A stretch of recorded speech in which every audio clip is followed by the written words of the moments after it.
Ayon sa ulat, ang anak ng Jian Group na si Jian Xiu, na napagpalit, ay natagpuan na ang kanyang pamilya. Ang anak ng Jian Group na lumaki sa isang ordinaryong pamilya, sa wakas ay naibalik na ang kanyang pagkakakilanlan, at nakabalik na sa piling ng kanyang mga magulang. Samantala, ang impostor na anak, mananatili ba sa pamilya Jian, o babalik sa isang ordinaryong pamilya? Hindi pa ito alam. President Fu, ito ang impormasyon ng aming kumpanya.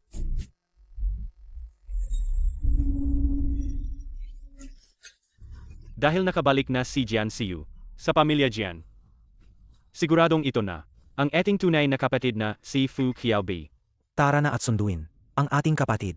Siguradong sinabi na ni Jian Xiu sa kanya na wala tayong pera. Tingnan natin kung gusto niya. Ano ang gagawin natin ngayon? Itago pa rin ang ating pagkakakilanlan.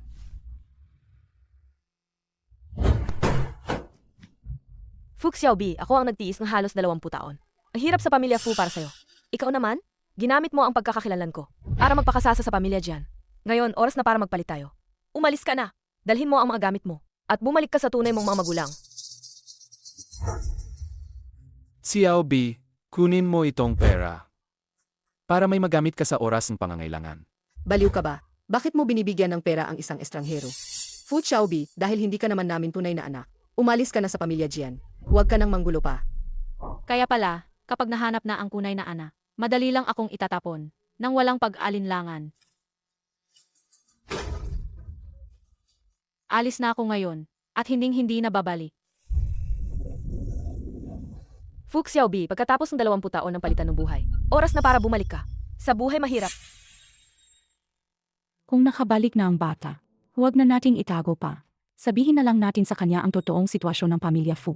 Huwag kang magmadali, nakalimutan mo na ba si Jing Xion? Sa tingin ko, mas mabuti kung huwag muna nating sabihin sa kanya na ang pamilya Fu ang pinakamayaman sa Bicheng. Sadye, ganoon na lang ang gagawin natin. Sa wakas, makikita ko na ang tunay kong mga magulang. Nandyan na.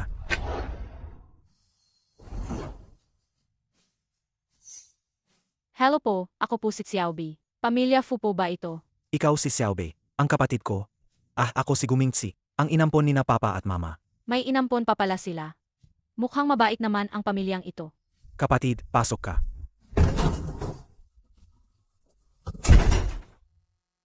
Xiaobi. Halika, upo ka. Xiaobi, welcome home. Salamat po, Papa. Nakita mo naman, ganito lang ang kalagayan ng bahay namin. Kung hindi mo matiis, pwede ka pa rin bumalik. Huwag po kayong mag-alala, atay. Hindi po ako spoiled na dalaga. Simula ngayon, ako na po ang magtatrabaho. Para buhayin tayong apat. Anim tayo. Anim tayo. Xiaobei, ako ang kuya mo, si Fu Yandong. Sa ngayon, isa lang akong ordinaryong manggagawa. Hello, Qiaobei. Ako ang pangalawa mong kuya, si Fu Zhenan. Delivery rider ako. Kaya kung may gusto kang kainin, sabihin mo lang sa akin. Ibibili kira. Ako ang pangatlo mong kuya. Nagkita na tayo kanina. Ay, nga pala, sa ngayon, naghahanap pa rin ako ng trabaho. Kaya masasabi kong wala akong trabaho. Kung may 3 kuya akong, mag-go-protect ka sa akin. Napakasaya ko siguro. Sige na, huwag na kayong pumayo, kumain na tayo. Tara.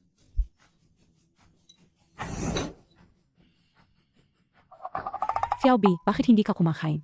Hindi ba masarap ang pagkain? Hindi po, nanay. Ang sarap po ng luto ni kuya. Tikman ko. Ito na ang pinakamasarap na kainan natin sa mga nakaraang araw. Nga, karaniwan ay hindi ganito karami ang ulam. Kaya, kumain ka pa ng marami. Salamat po, nanay. 6 na tao ang naghihintay ng pagkain araw-araw. Kailangan kong maghanap ng paraan para kumita ng pera kaagad. Para mapabuti ang aming pagkain sa lalong madaling panahon. Xiaobei, mas mahirap ang pamilya namin kaysa sa pamilya Jian. Hindi mo naman siguro kami pandidirihan, di ba? Mukhang pareho sila ng ugali ni Jian Xiu. Mapangmata sa mahirap at mukhang pera. Ay, bunso, pwede bang tanggalin mo yung apron? Ang pangit tingnan. Mayroon na. Alam ko na ang gagawin ko. Maid cave. Magtitinda ako ng kape sa labas. Magtitinda ng cap sa labas? Nagtrabaho ako sa isang coffee shop dati. Magaling ako magtimpla ng kae. Dagdag pa rito, ang 3 kuya na nakasuot ng maid outfit. Siguradong magiging patok yan. Magpapanggap na maid? Hindi ba medyo? Ay naku, unang beses palang gustong magsimula ng negosyo ng kapatid natin. At para kumita siya ng pera, para makatulong sa bahay. Mas mabuti yan kaysa manatili sa bahay. At walang ginagawa, di ba? Ang lokasyon naman, pipiliin natin ang pinakamalapit na commercial area sa mga nagtatrabaho. Siguradong hindi tayo maubusan ng benta. Kung ganun, ipapaalam ko sa mga kasamahan ko para suportahan nila. Saj, Kung ganun, magde-deliver pa rin ako. Pagdating ng panahon, tayo mismo ang magde-deliver ng kape natin. Siege. Ay, sakto, wala akong trabaho. Matutulungan kitang mag-asikaso. Napagkasunduan na yan. Kain na, kain na, kain na.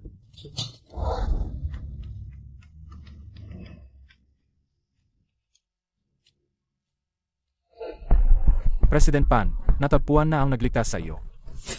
Nasaan siya ngayon? Si Miss Jian po. Ito ang pamilya Jian, ang supplier sa Nanching. Bumisita tayo sa pamilya Jian bukas. Masusunod. Sa wakas, natagpuan din kita. Halika, President Han, maupo ka.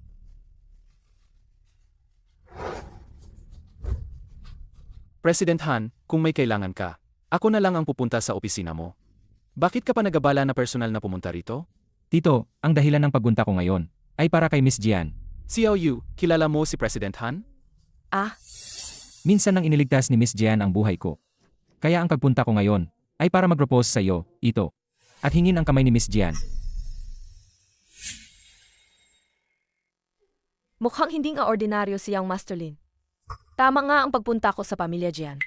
Xiao Yu, kailan mo iniligtas si iyong Master Han? Sa pamilya Fu ba? Apa, matagal na po yan. Ang mahalaga po, ay natagpuan ako ni Kuya Chuxuan.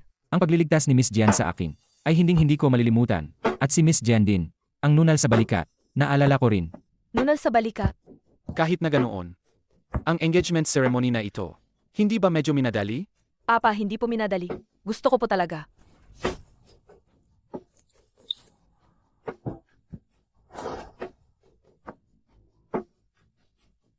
Bakit ang kakiramdam ko sa Miss Jing ay napaka-estranyo? Parang hindi siya. Huwag magmadali, Miss Jing. Pwede mo muna akong samahan ng ilang panahon. Kung wala namang intensyon si Miss Jian, hindi ba pinipilit ko lang siya? Ano naman magiging pilitan yan? Kuya Chuxuan, satisfied po ako sa inyo. Mga kabataan nga naman, magkasama muna kayo. Kapag nagkaroon ng damdamin, hindi pa huli ang magengege. Sige, alis na muna ako. Apa, bakit po kayo? Hindi niyo pinayagan si Kuya Chuxuan na itakda ang pesang engagement?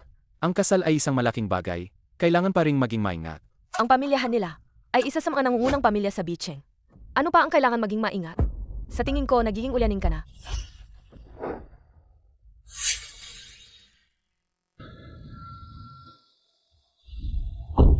President Han, masaya ako para sa inyo. Pagkatapos ng maraming taon ng paghihintay, sa wakas ay natagpuan niyo na ang inyong tagapagligtas, at nakita niyo na ang liwanag pagkatapos ng dilim. Tumahimik ka at magmaneho na lang.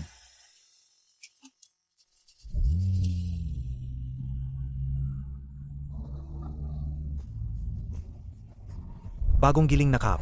Subukan nyo na, mga kaibigan. Tikman nyo, halina kayo para, ara. Subukan nyo, ₱1 lang ang isang tasa. Halina kayo tikman ang aming kape. Bagong giling na cup. Kuya pangalawa, huwag kayong masyadong matigas dyan. Magpose kayo ng maganda. Ikatlong kapatid, bakit hindi mo hubarin ang pang-itaas mo para makita ng mga babae ang abs mo?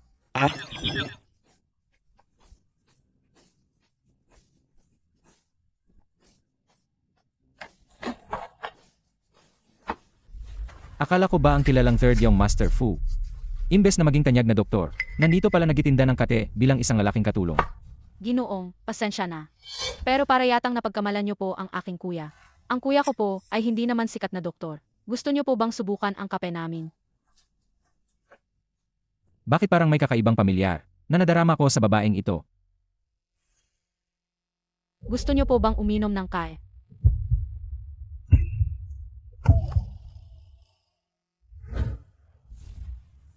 Second yung Master Han, anong ginagawa nyo sa lugar na ito? Huwag mong sabihing napadaan ka lang talaga para magkape. At huwag mo ring sabihin sa akin na napadaan ka lang talaga para magginda ng kae. Kuya, eto na po ang latte mo. Salamat, Xiaobei. Ginawan kita ng Amerikano. Amerikano lang ang iniinom ko. Salamat. Kuya, kilala mo ba ang ginoong ito? Kanina niya pa sinasabi na isa kang sikat na doktor. Anong ibig sabihin noon? Ay, hindi ko siya kilala. Nagkamali po siya ng pagkakakilala. Hindi mo kilala. Naalala ko na. Siya ang pinagkakautangan ko. Inagkakautangan. Magkano ba ang utang ng kuya ko? Ako na ang magbabayad. Sandali lang po, kukunin ko lang. Oh, hindi ba yan ang peking anak ng pamilya Jian? At ang mahirap na binibini ng pamilya Fu? Gu Xiaobi. Bakit naging maid ka na ngayon? Ang tao dapat alam ang lugar niya. Kung ano ang kaya niya. Ang pagiging maid mo, alagang bagay na bagay sa'yo. Ang kayamanan na ninakaw mo, babayaran mo rin sa huli. Totoong anak o peking ana, ikaw ang may pinakamasamang puso. Siya ba o siya? Anong ginagawa mo rito? Para pagtawanan ka. Kapag mas malala ang buhay mo, mas masaya ako. Umalis ka. Hindi ka welcome rito. Ay kuya ko, ilang araw pa lang ang nakalipas. Magkapatid pa tayo. Ngayon pinapaalis mo ako. Ang sakit naman sa puso ng kapatid mo. Anong pinagsasabi mo diyan na may halong panunuya? Hindi ba ikaw ang mapangmata sa mahirap at mahilig sa mayaman? Nang malaman mong anak ka ng pamilya Jian, hindi mo na inalintana ang pagkapalaki sa'yo ng pamilya Fu sa loob ng maraming taon, at umalis ka nang walang paalam, para bumalik sa pamilya Jian. Dapat lang sa inyo yan. Ah, teka, hindi kaya. Gusto mong bigyan ng magandang buhay. Ang anak mong ito. Kaya palihim mo kaming pinagpalit? Tito, Huwag ka nang magalit. Ako ang tunay mong anak. MS Jian, pakiusap, umalis ka na. Kailangan pa naming magnegosyo. Kuya Chuxuan. Bakit ka nandito? Tingnan mo sila. Binubuli nila ako. Sa tingin ko, ikaw ang nambubuli sa kanila. Salama, babalik ako para magkape sa ibang araw. Ay, Kuya Chuxuan, hintayin mo ako. Sasama ako sa'yo.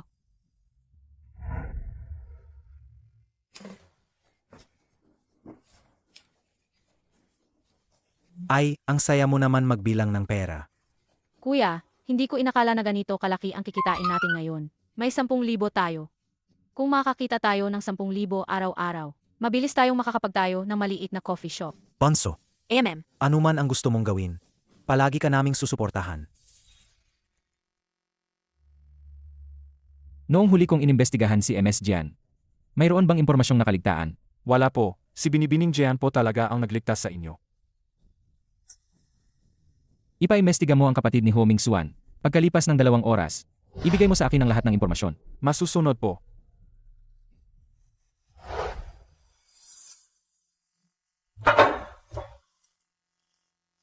Ay naku, aking mahal na anak. Sino ang nagpagalit sa'yo? Sabihin mo agad kay mama. Si mama ang bahala sa kanya. Kasalanan lahat ni Fu Xiaobi. Ngayon lang kasi, nagkaroon kami ng kaunting alitan. Nakita ni Kuya Chuxuan. Hindi na niya ako pinapansin. Ay naku, huwag ka nang malungkot. Nasasaktan si mama. Ang galing talaga ng anak ko. Ang puti at malinis. Hindi tulad ni Fu Xiaobi. Ang laki ng birthmark sa balikat. Ang pagliligtas ni Binibining Jian, hindi ko kailanman malilimutan. At ang birthmark din ni Binibining Jian, sa balikat, malinaw pa sa aking alaala. Birthmark. Anong itsura ng birthmark niya? Ipakita mo sa akin. Ah, mayroon ako rito. Tingnan mo. Ito ang birthmark na sinasabi ni Kuya Chuxuan. Mukhang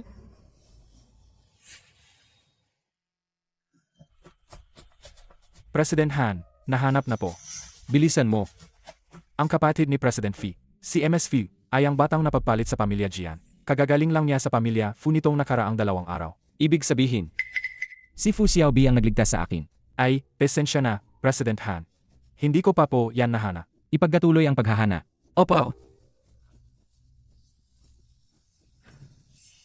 Kung gayon, titingnan ko. Kung may birthmark siya sa balikat.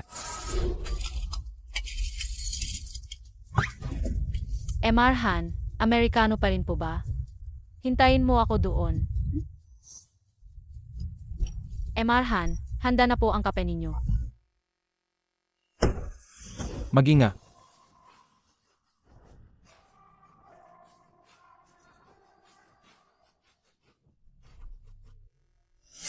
hindi pwedeng malaman ni Kuya Chuxuan na si Suxiao Nuan ang nagligtas sa kanya.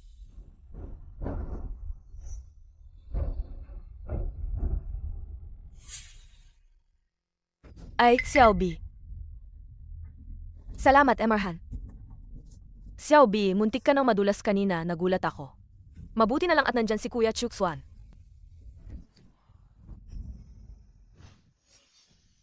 Dapat parehong-pareho sa birthmark na ito. Kung hindi, alam mo na. Opo, huwag kang mag-alala. Hindi. Inagaw mo na ang 20 taon ng buhay ko. Ngayon, huwag mong subukang agawin. Ang posisyon MRS Han. Hindi yan sa'yo. Ikaw nga. Sa wakas, nahanap din kita. Ay Kuya Chuxuan, huwag kang tumingin. Ang pangit ng birthmark na yan. Kaya ba talaga ang tunay na anak ang nagligtas sa akin? Paano siya nagkaroon ng kaparehong nunal sa akin? Bakit ka nandito? Han, ang utang ko sa'yo, halos nabayaran na, di ba? Bakit ka pa bumalik dito? Pakiramdam ko lang. Masarap ang kape ng kapatid mo. Gusto ko lang uminom uli. Kuya, bakit ka nandito? Xiaobei, pagod ka ba ngayon? Hindi po, kuya. Ngayon, si Fu Xiaobi, ang bait sa akin. Hindi ba sinabi ko na sa'yo na hindi ka welcome dito? Naglakas loob ka pa ring bumalik? Hindi ka ba natatakot sa akin? O sa kuya? Kuya, magkapatid naman tayo. Kailangan mo bang maging ganyan katigas? Ngayon mo lang naalala na magkapatid tayo? Kuya, alam kong, ang mga ginawa ko noon ay nakasakit sa inyo. Pero wala akong magawa. Naisip kong, bumalik para bisitahin kayo. Na-appreciate ko ang intensyon mo, MS Jan. Pero kailangan kitang payuhan. Sa susunod, lumayo ka sa kapatid ko. Kung dahil sa'yo siya, kung may isang buhok lang na mawala sa kanya, pagsisisihan mo yan. Kuya, magkapatid tayo ng maraming taon. Ilang araw mo palang nakilala si Fu Xiaobi. Bakit ang bait mo na agad sa kanya? Siya lang ang kinakampihan mo? Dahil si Xiaobei, hindi siya tulad mo. Hindi siya mahilig sa luho. At taos puso siyang nagmamalasakit sa pamilya natin. Karapat dapat siyang mahalin. Kuya, tungkulin ko po yan. Isa na po kayong pamilya. Kayo. Nandito si Kuya Chuxuan ngayon. Hindi pa pwedeng makipag-away sa pamilya Fu. Kuya, dapat naintindihan mo ako. Dahil ang pamilya Jian, ang tunay kong mga magulang, ayoko silang saktan. Pero hindi ko inaasahan na mas nasaktan ko pa ang puso ni na mama, papa at ng mga kuya. Ganito, may 5 milyong yuan sa card na to. Allowance ko yan galing kay papa. Ibibigay ko na sa inyo ngayon. Ara na rin. Sa inyong kabayaran. Kunin mo ang pera mo at umalis ka. Hindi ko kailangan yan. Kung sa tingin mo kulang pa yung pera na yan, may isa pa akong tindahan sa city center. Pwede kayong magtayong. Coffee shop dun. Etet Xiaoyu, kailan ka pa? Naging ganyan kagalante. Alagang napaka-generous ni Binibining Jian. Kuya Chuxuan, tungkulin ko lang po yan. Para kang anghel na dumating sa oras ng pangangailangan. Paano mo nalaman na ang maliit kong tindahan ay araw-araw na binabayo ng hangin at araw na nagdulot sa akin ng maraming paghihirap? Sa perang ito at sa tindahan na yan, makakapagtayo na ako ng coffee shop. Maraming salamat talaga. Nasaan ang kitulo ng kinahan? Sabi ko ng aba, Fu Xiaobi, huwag kang maging mapagsamantala. Mabait ang puso ni Binibining Jian. Kaya sigurado akong hindi siya babawi sa kanyang salita. AMM, bakit naman? Papadala ko na lang sa katiwala. Ang titulong ari-arian sa inyo mamaya. Sige, kung ganun, hihintayin ka namin dito.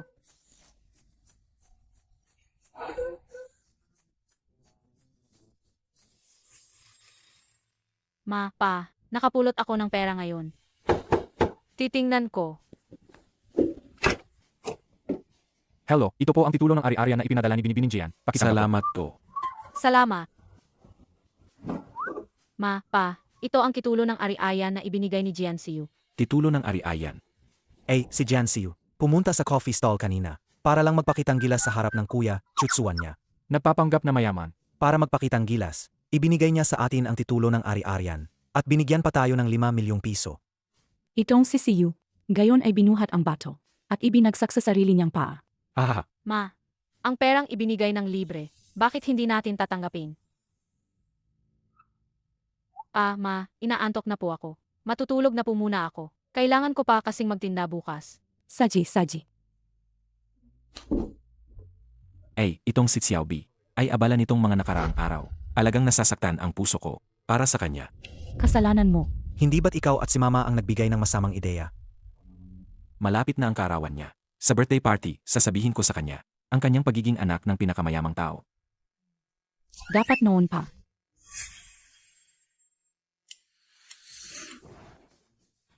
Ito ba ang coffee shop natin? May coffee shop na tayo. Xiaobei, sa coffee shop na ito, hindi ka na mabibilad sa araw at ulan. Xiaobei, para lang mabigyan ka ng sorpresa na ito, ang 3 mong kuya ay talagang nagpakahira. Gusto ko talaga ang coffee shop na ito. Pero saan kumuha? Ang ganoong kalaking pera ang pamilya natin. Huwag kang mag-alala, ang mga materyales na ito ay dinala ng kuya. Sabi niya, ito raw ay tira-tira sa renovation ng kasamahan niya. Kaya ginamit na lang natin. Sige, magkatuloy kayo sa trabaho. Alis na ako, may lakad pa ako. Siege po, bebe. Ay, nga pala, Xiaobei. AMM. Oh, ito, sikretong recipe ng kuya mo para sa'yo. Sikretong recipe. Anong sikretong recipe? Ito ay espesyal na ginawa ng kuya mo para sa'yo. Pampapayat na cup. Pampapayat na cup. Pero wala naman sigurong side effect yan. Di ba? Huwag kang mag-alala, bukod sa pagpapayat, wala itong anumang side effect. Siege po.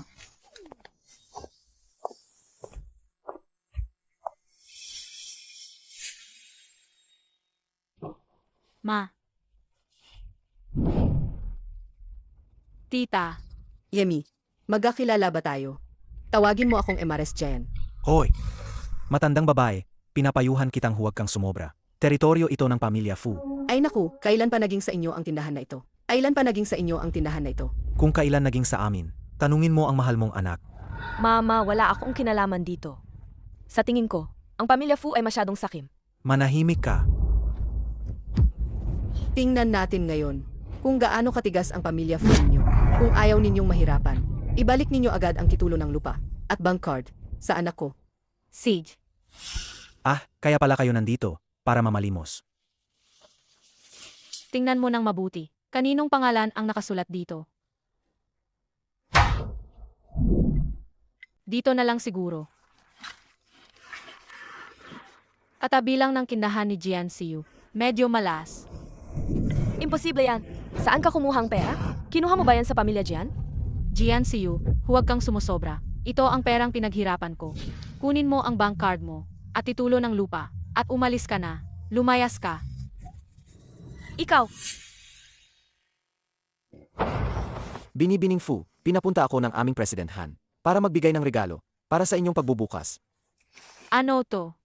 Ito ay titulo ng lupa, ang isang coffee farm sa Colombia. Sabi niya, napakasarap daw ng kape mo, kaya binigyan kanya ng coffee farm. Hindi ko ito matanggap. Napakalaki ng halaga nito. Matatanggap mo yan, matatanggap mo yan. Binibining Fu, tanggapin mo na po ng walang alinlangan.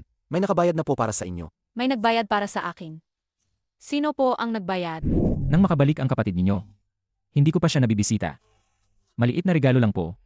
Bilang paggalang. President Hang, masyado kang magalang. Huwag mong masyadong spoiled ina ang kapatid ko. Naku, ikaw nga ang mas nag-spoiled sa kanya. Sa pagbili ng coffee farm na ito, malaki rin ang naitulong mo. Fu Xiaobi, ang galing mo palaga. Ang bilis mong nakahanap ng mayaman, maliban sa pinakamayamang tao.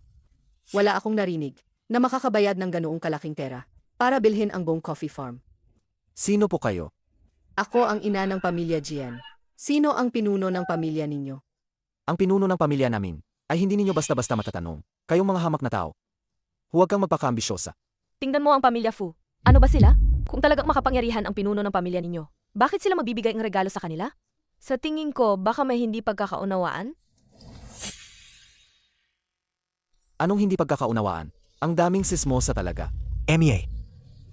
MS Go, pakiusap, tanggapin nyo na ang kontrata para makabalik na rin ako at makapag-report. Kayo, mag-ina ng pamilya dyan. Kung wala naman kayong gagawin. Kung wala, umalis na kayo. Hindi kayo welcome dito. Fu Xiaobi, sa bahay namin. Libre kang kumain at tumira ng 20 taon. Ngayon, oras na para suklian mo kami. Sa pagpapalaki namin sa'yo. Paano ko kayo susuklian? Ang coffee shop mo at coffee farm. Gusto namin ng kalahati ng shares. Kuya, anong gagawin natin? Huwag kang mag-alala, nandito si kuya. Hindi kita hahayaang apihin. Paano kung hindi namin ibigay? Hindi ibibigay. Kung hindi nyo ibibigay, hindi kami alis. At kayo rin, huwag kayong umasang makakapag-opening ng maayos. May lakas ka ng loob. Sa tingin ko, ang pamilya dyan ay ayaw nang magpatuloy sa Beijing. Ang laki ng bibig mo. Ang hindi nakakaalam, isipin na kayo ang pinakamayamang pamilya sa Beijing. Tingnan natin kung paano mo kami pababagsakin. Sa loob ng 3 minuto, tapusin ang lahat ng business cooperation sa China. I-blacklist sa buong industriya. Sabi ko na nga ba kuya, pareho ka pa rin ng dati. Nagpapanggap lang. Ano? Ang pinakamayamang tao ngayon, inapos na ang pakikipagtulungan sa atin. Wala naman tayong ginawang masama sa kanya. Impossible yan. Xiao Yu, bilisan mo, umuwi na tayo. May malaking problema sa bahay. Ah, Ay, sige, umalis na kayo. Sino ba ang inaway natin? Lahat ng investment ng pamilya Fu ay binawi. Lahat ng kooperasyon ay tinapos. Tapos na. Ngayon, tapos na talaga. Ang batang ito ay walang koneksyon sa pinakamayamang pamilya Fu. Kaya paano nangyari ito? Ano ba talaga ang nangyayari? Tay, Nay, mag-isip kayong paraan. Kakaumpisa ko palang magkaroon ng magandang buhay. Hindi pwedeng malugi ang pamilya Jian. Xiao Yu. Ang kasalukuyang problema, baka ang pamilyahan lang, ang makakatulong sa atin para malampasan ang krisis. Ako at ang nanay mo ay kailangang gawin ang lahat para mapakasal ka kay Han Kuxuan sa lalong madaling panahon.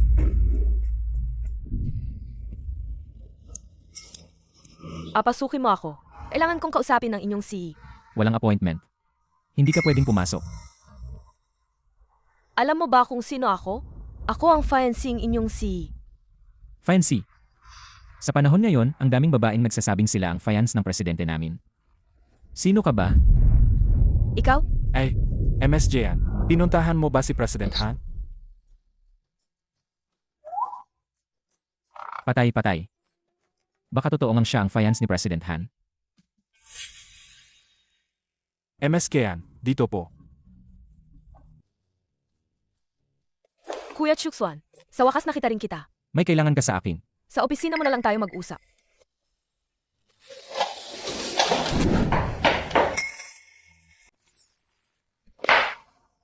Anong ginagawa mo?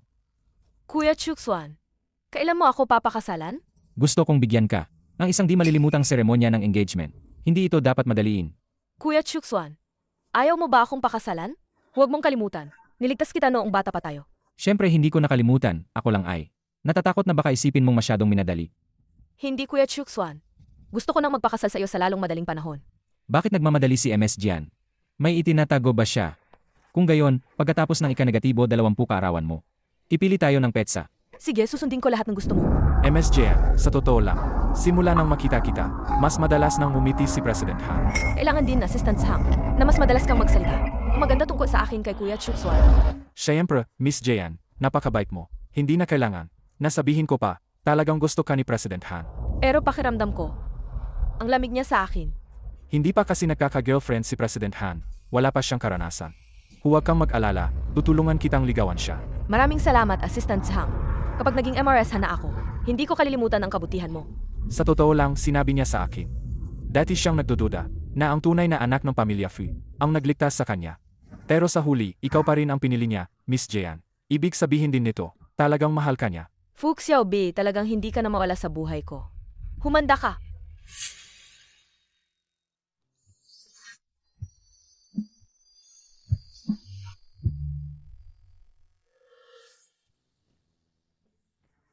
Xiao Bei, ako. Ay, ang sakit ng tiyan ko. Ang sakit ng tiyan ko. May problema ang kape ninyo. Dahil inaagaw mo. Si Kuya Chuxuan ko. Sisiguraduhin ko, hindi na magpapatuloy ang coffee shop mo. Alam mo na ang gagawin, di ba? Alam na alam, huwag kang mag-alala. Ang kapehan niya, hindi magtatagal ng ilang araw. Hehe. Ikaw na ang bahala. Seg. Huwag mo nang inumin yan. Madumi ang kape na yan. Ano ang inilagay mo? Sa cup. Ano ang inilagay ko? Baka kayo ang may inilagay. Sinaktan niyo ako. Kuya, pakitingnan mo ang CCT. Huwag mong tingnan ang CCT. At tawag ako ng pulis. Aba, anong nangyayari dito? Fu Xiaobi, para lang makabenta kang kape. Talagang gagawin mo. Ang lahat. Nilagyan mo pa. Ang gamot ang kape ng customer. Ay, hindi pa nga kumpirmado kung nilagyan ng gamot, pero sigurado ka nang may inilagay kami. Saka, Ano ka ba? Hindi naman ako allergic sa kape. Hindi rin ako sumakit ang tiyan. May saksi at ebidensya, tatawag ako ng pulis. At tawag ako ng pulis. Nilagyan ba talaga ng gamot? Dalhin ang natirang kake para ipa-examine. Malalaman na. Kuya Chuxuan, bakit ka nandito? Napadaan lang ako, narinig kong medyo maingay. Kaya pumasok ako para tingnan. tama si MR Han. Ang natirang kape na ito, ipa-imbestiga natin. Hindi pa huli para magsumbong sa pulis. Hindi nila dapat malaman na ako ang may gawa. Lalo na't nandito pa si Kuya Chuxuan. Kung hindi ang kasal namin, ay huwag na magsumbong sa pulis, Fu Xiaobi. Ang customer ay nagkasakit sa tindahan mo. Dahil sa kape, isara mo na lang ang tindahan at ayusin. Magbayad ka na lang ang danyos. Bakit? Natakot ka ba nang marinig ang pulis? Baka ang taong ito ay binayaran mo para lang manggulo. Ano naman mangyayari yan? Kuya Chukswan, natakot lang ako kanina. Ako nasabi yon.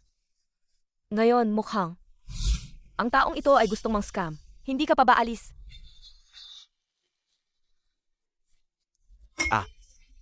Xiao Yu, ang bilis mo namang magbago ng mukha. Kanina lang, sigurado ka pa. Ano ang inilagay ko sa kape ko at nagbago na ang isip mo. Bukod pa rito, kapag sinabi mong umalis siya. Masyado siyang masunurin. Huwag mo akong siraan. Wala akong kinalaman dito. Alam kong ikaw yan. Hindi ka welcome dito. Umalis ka kaagad. Ayos na ang problema, tara na. Tara na. Fu Xiaobi, dahil pinahiya mo ako sa harap ni Kuya Chukswan, maghanda ka.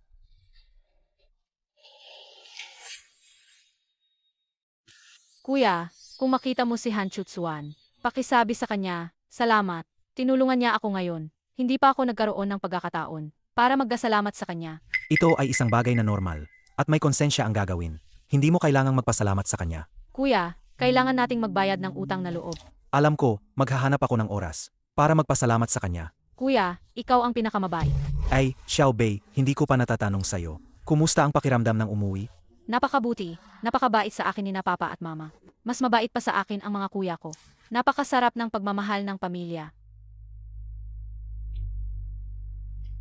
Xiao Bei, tara na, kumain na tayo. Anong nangyari sa akin kanina? Gusto kong halikan si Xiao Bei. Ang nangyari ngayon, halatang si Jian Xiu ang may pakana. Bakit niya palaging ginugulo si Fu Xiaobei? Hindi ko talaga maintindihan. Kung ano ang gusto niya. President Han, magulo ang relasyon nilang dalawa. Baka may hindi lang sila pagkakaintindihan. Hindi rin natin alam. Kahit na mayroon siyang parehong nunal sa balikat, pakiramdam ko, ibang-iba na siya. Ngayon, teka, nakita rin ni Butler Ma ang batang babae na nagligtas sa akin noon. Hanapin mo si Butler Ma para kumpirmahin kung si Jian Xiu ba talaga iyon. Sage po, President Han.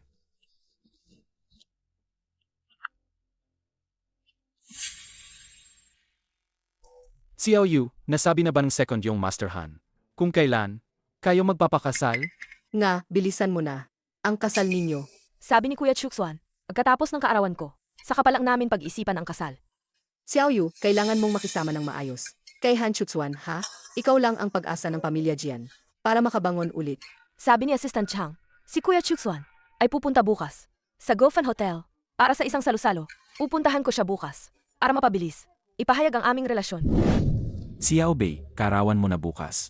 At naghanda kami ng isang birthday party para sa iyo sa Gofan Hotel. Gofan Hotel po. Ang mahal naman po doon. Karawan ko lang naman po. Hindi naman po siguro kailangan maging magastos. Xiao Bei, ang ika-negatibo 20 kaarawan mo ay dapat ipagdiwang ng maayos. Huwag kang mag-alala sa pera. Ito ang una mong karawan simula nang bumalik ka sa pamilya Fu. Seryoso ang tatlo mong kuya tungkol dito. Naghanda pa nga sila ng damit para sa iyo. Kung ganoon po, ako at si Kuya Mingzi ay pupunta muna sa Gofan Hotel para ipromote ang aming fat-burning coffee. Hahaha, sige, kung ano ang gusto mo. Basta masaya ang aking mahal na anak.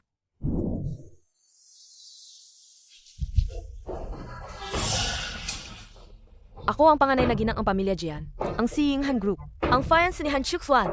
Anong karapatan mong pigilan ako? Ito ay birthday party. Ang ginang ng pamilya Fu. Bawal pumasok kung walang imbitasyon. Ang pamilya Han ay isang kilalang pamilya. Kung kinalaban mo ako, kinalaban mo ang pamilya Han. Kaya mo ba yan?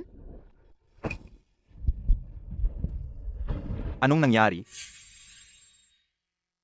Manager, itong babaeng to. Sabi niya, siya raw ang client ng second young Master Han. Pero wala siyang imbitasyon sa party. At pilit siyang kumapasok. Ang mahal ng suot ng dalawang yan. Sabi nila Fayank raw sila ng second young Master Han. Posible naman yan. Hindi natin pwedeng galitin si young Master Han. Sige na, papasukin na lang natin sila. Opo.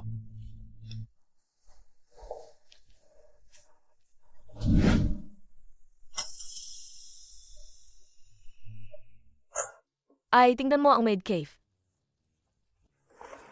Bakit wala pa si Kuya Tatlo? Fu Xiaobi? Bakit siya nandito? At ganyan pa ang suot niya. Baka naman nilalandi niya si Kuya Chukswan? Ay, hindi ba't si Xiaobi yan? Ano? Hindi na ba kumikita ang coffee shop mo? Kaya dito ka na sa high-end banquet ha nagbebenta ng kape? Sa tingin ko, nanghuhuli ka lang ang mayaman, di ba? Hindi ko na itatago sa'yo. Ang tinatawag mong high-end banquet ay ang birthday party ko. Kailangan nating gumawa ng paraan para paalisin si Gu Xiaobi. Paano kung agawin niya si Kuya Chuxuan sa akin? Ang birthday party mo, idilat mo ang mga mata mo at tingnan mo ng maigi. Ito ay ang birthday party ng anak ng pinakamayamang pamilya. Birthday party. Anak ng pinakamayaman. Wala namang sinabi si Kuya Tatlo tungkol sa anak ng pinakamayaman. Mas mabuti pang umalis ka na. Umalis ka na agad para hindi ka napaalisin ng security. Baka magka-problema pa. Kayo ang dapat umalis, hindi ba? Ay, hindi ba yan ang aking? 3 kapatid na lalaki na walang ginagawa buong araw? Ano, namamalimos? Paano kayo nakapasok dito? Sa pagkakaalam namin, hindi kami nagpadala ng imbitasyon sa pamilya Jian, hindi ba? Magpapadala sa aming imbitasyon? Sino ba kayo para gawin yan? Ang galing nyo talagang umarte. Uy, tingnan mo yung taong yan. Hindi ba siya kamukha ng ikatlong binata ng pamilya Fu? Narinig ko na ang pamilya Fu ay mahilig maging low-key. At ang 3 anak na lalaki ng pamilya Fu ay lumaki sa lipunan para matuto at maghirap. Ang pinakamasaya ay ang anak na babae ng mayaman. Hindi na kailangang dumaan sa pagsubok sa lipunan. Kailangan lang niyang manahin ang ari-arian ng pamilya. At mayroon pa siyang 3 kuya na nagmamahal sa kanya. Ano ba ang pinagsasabi nyo? Ang mga mukha nila ay mukhang mahirap. Paano sila magiging mga anak ng pinakamayamang pamilya? Sa tagal ko sa pamilya Fu, hindi ko pa narinig na ang pamilya Fu ay ang pinakamayamang pamilya. Bakit pa natin sila kinakausap? Bilisan nyo, tawagin nyo ang 2 security guard. At paalisin nyo sila. Tama, bilisan nyo, tawagin nyo ang security guard. At paalisin nyo silang 2. Kung hindi kapag dumating ang tunay na pinakamayamang tao. At nalaman niyang nagpapanggap sila. Paano kung magalit siya sa lahat? Fu Xiaobi, hindi pa nagtatagal sa pamilya Gu. Natuto na agad mangganso at manloko. Ang galing mo talaga. Anong karapatan mong sabihan ako ng ganyan? Grebe naman kayo. Paano niyo nagawang ganyanin ang kapatid ko? Sige, kung ganoon, hindi ko na rin kayo sasantuhin. Hoy, Pulubi. Tingnan natin kung anong magagawa mo. Sino ang gumagawa ng gulo? Sila po. Palabasin nyo agad ang 2 impostor na yan. Baka madumihan ng birthday party ang anak ng pinakamayamang tao. Sigurado ka bang gusto mo akong palabasin? Okay lang natakutin mo kami. Pero pati manager ng hotel, atakutin mo pa. Manager, itong 2 to. Yung babae ng akit na mayamang lalaki. Yung lalaki naman nanloloko at nagpapanggap. Palabasin nyo na po sila agad. Ang babaeng ito ay may ganda nga. Kung gusto mong makahanap ng mayaman, bibigyan kita ng pagkakataon. Sumama ka sa akin, siguradong hindi ka magugutom. Fu Xiaobi, bilisan mo at pumayag ka na. Ito na, pagkakataon mo. Umangat sa buhay. Nga, Xiaobi, bilisan mo at pumayag ka na sa manager. Para hindi ka na mahirapan pa. Mahal ko, sumama ka na lang sa akin. Kapag hinawakan mo pa siya ulit, babaliin ko ang mga binti mo. Aba, naglakas loob kang sipain ako. Mukhang gusto mo nang mamatay. Kuya, huwag kang padalos-dalos. Ito ay si Jian Siyu, na sadyang ginagalit tayo, para mapahiya tayo. Xiaobe, hindi ko hahayaang apihin ka ng iba. Gumingsi. Ang lakas talagang loob mo. Naglakas loob kang gumawa ng gulo sa birthday party ng anak ng pinakamayamang tao. Mukhang ayaw mo nang mabuhay. Kapag dumating ang pinakamayamang tao, tingnan natin kung paano mo ito ayusin. Manahimik ka. Kahit na ang pinakamayamang tao, ay kailangan pa ring maging makatwiran, di ba? Ang mga taong nasa ilalim niya, ay may mukha ng tao ngunit puso ng hayop. Tingnan natin, sa harap ng lahat, kung paano pa niya sila poprotektahan. Gusto mong maging makatwiran ng pinakamayamang tao? Ang pinakamayamang tao sa isang kaway lang daliri ay kayang durugin ka, na parang langgam. Fu Xiaobi, pakinggan mo ako. Kapag dumating ang pinakamayamang tao, huwag mong sabihing magkakilala tayo, para hindi mo kami madamay. Sa oras na yon, huwag kang umasa. Natutulungan ka namin. Sige, gusto ko nga yan. Sa buhay ko, ayaw ko nang makipag-ugnayan sa inyo mag-ina, kahit kailanman. Ikaw, Kuya, pinagbugbog na natin sila. Nakipag-away na rin. Tara na. Pagdating ng bilyonaryo mamaya, ibabaligtad na mag-inang to ang kwento. Mawawalan tayo ng paninindigan kahit tama tayo. Anong nangyayari? Hoy, hindi ba ito ang Secretary Wang panganay ng bilyonaryo? Ano ba to?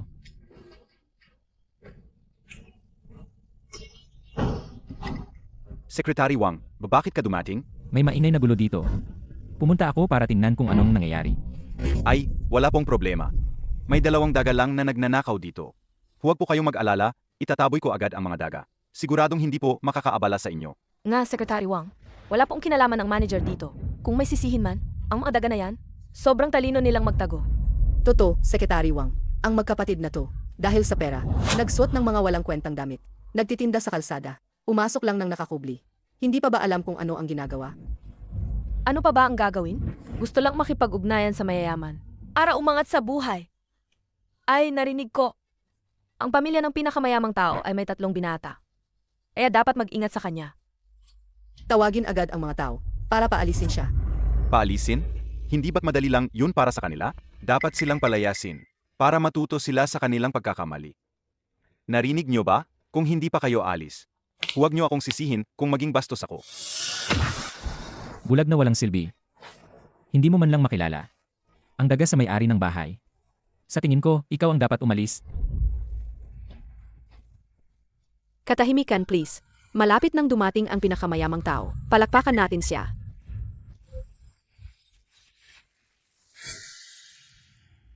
Katahimikan, please. Malapit nang dumating ang pinakamayamang tao. Palakpakan natin siya.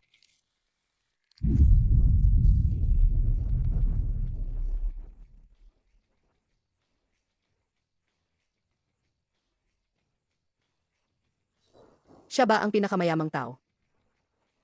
Mga ginang at ginoo, salamat sa pagdalo ninyo ngayon para saksihan ang pinakamakabuluhang araw para kay Gu at sa aming pamilya. Alam niyo naman na ang handaan ngayon ay para sa karawan ng aking anak. Ngunit mas mahalaga, ito para sa kanyang pagbabalik. Ito ang aking pinakamamahal na anak, si Fu Xiaobei. Xiaobi, halika na. Huwag kang matakot, akayin ka ni kuya. Ipinapahayag ko rito na lahat ng ari-arian ng pamilya Fu ay mapupunta sa aking kapatid na si Fu Xiaobei. Mulang gayon, sinumang mga has na apihin, ang munting prinsesa ng pamilya Fu ay kalaban ng pamilya Fu. Ako ang magiging Xiaobei, ang pinakamatapat na kabalyero. Hahaha. Kuya, hindi naman siguro ako nananaginip, di ba? Xiaobei, hindi ito panaginip. Lahat ng ito ay totoo. Kung hindi ka naniniwala, kurutin mo ako. Talaga bang ang pamilya namin, ang pinakamayamang pamilya? Naku, ito ang mga bagay na hindi ko man lang pinangarap. Impossible. Nagsasabuatan lang kayo para magpanggap, di ba? Nabuhay ako sa pamilya Fu. Ang halos 20 taon. Paano nangyari na hindi ko alam? Na ang pamilya Fu ang pinakamayaman? Dahil mapangmata ka sa mahirap at mahilig sa mayaman. May organisasyon ang pamilya Fu na sumusubok. Samga mayembro na wala pang 20 taong gulang. Hindi ka nakapasa sa pagsubok ni na mama at papa. Kalokohan. Anong pagsubok? Nagsasabuatan lang kayo para lokohin ako. Tapos ngayon, ako pa ang sinisisi nyo? Kasalanan ko raw? Hindi ka pinabayaan ng pamilya Fu. Kahit hindi namin sinabi sa'yo, ang aming tunay na pagkatao, hindi ka namin kailanman pinagkaitan.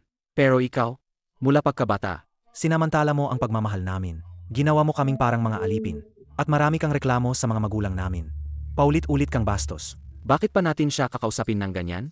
Anuman ang kanyang pagkatao. Hindi siya kasing halaga ng isang hibla ng buhok ni Xiaobei. Sir Je, piliin nyo si Fu Xiaobi. Pagsisisihan nyo yan. Nasaan ang manager? Bakit kayo nakatunganga? Hindi nyo pa ba itataboy ang mga daga? Ako po ay walang kaalam-alam. Ang 2 marangal na bisita ay sadyang inudyukan na mag-ina na ito. Palalabasin ko na sila. Hoy, hoy, hoy. Bitawan mo ako. Bitawan mo ako. Fu Xiaobi, inagaw mo ang halos. 20 taon ang buhay ko sa pamilya Jian. At ngayon inagaw mo pa. Ang dapat sana'y akin. Ang karangyaan na kayamanan. Siguradong magbabayad ka.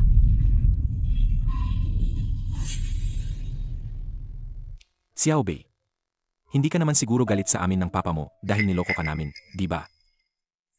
Hindi ba't ito ang tradisyon ng pamilya Fu? Sa totoo lang, mayaman man o karaniwang pamilya, basta totoo ang pagmamahal ninyo sa akin. Sapat na yon. Mabuti. Xiaobei, ito ang lahat ng ari-arian ko. Kung ayaw mong magtrabaho, pwede kang maging may-ari ng paupahan sa bahay. Hindi, kuya. Sobra naman yan. At Xiaobi, ito, hindi lang ito relo. Isa rin itong mini-computer o para sa'yo. Salamat, kuya. Huwag ka nang mahiya sa kuya mo, kunin mo na. Ang pil na ito ay gawa ko. Kayang gamutin ang lahat ng lason. Pero sana hindi mo na kailanganin. Xiaobi, ang jade pendant na ito ay minana ng pamilya Fu sa bawat henerasyon. Ibinibigay ko ito sa'yo. Salamat, maalagaan ko po ito ng mabuti.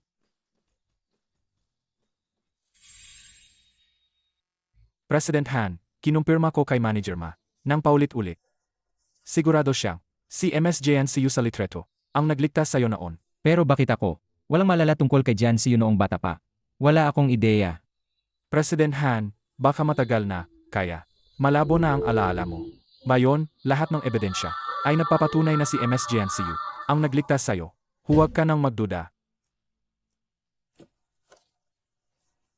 Kung gayon, simulan na ang paghahanda. Para sa engagement ko at ni MS Jan. Huwag mo munang sabihin ito kay Lolo. Naiintindihan ko po. Chutsuan. Handa ka na ba? Magsisimula na ang handaan ng pamilya Fu. Kailangan na nating umalis. Opo, Lolo, tara na po. Binabati ka, President Fu, sa pagbabalik ng iyong anak na babae. Maraming salamat. Ang ganda-ganda ng inyong anak.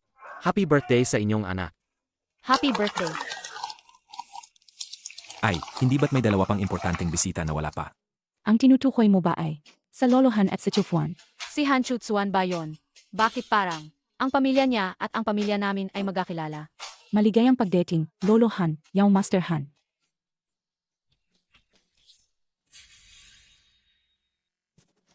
Pasensya na po, mga kaibigan. Ako'y matanda na, mahina na ang tuhod, kaya nahuli na naman ako.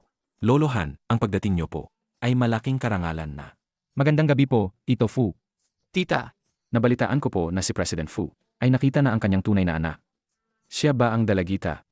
Magandang gabi po, Lolo Han. Ang bait na bata. Sana si Chu Tsuan na lang ang mapangasawa mo para maging apo ko sa tuhod. Lolo, huwag po kayong magbiro. Nagpapanggap ka lang na seryoso. Narinig ko na matagal nang magkakilala. Sina Chufuan at Xiaobi. At tinulungan pa ni Chufuan si Xiaobi. Maliit na bagay lang po yon. Huwag niyo na pong alalahanin, tita. Sige na, sige na. Kayo na lang ang mag-usap, mga bata. May pag-usapan pa kami ni Lolo Han. MS Fu, happy birthday. Ito ang regalo ko sa iyo. Salamat. Hindi pa siguro alam ni yung Master Han na ang mag-inang Jan ay sadyang pumunta rito para hanapin ka. Paumanhin, hindi ko sila pinapunta. Nagdulot sila ng gulo sa inyo. Wala, sanay na kami. Ang ganda naman ng relasyon ni yung Master Han at ng pamilya Jan. Dinadala pa niya sila para mag-sorry. Huwag ka nang magsalita. Bisita si Young Master Han. Nga. Kami at si Xiao Bei ang pamilya. Kaya yung ibang tao, huwag nang magpanggap na malapit. Kuya, huwag ka nang magsalita.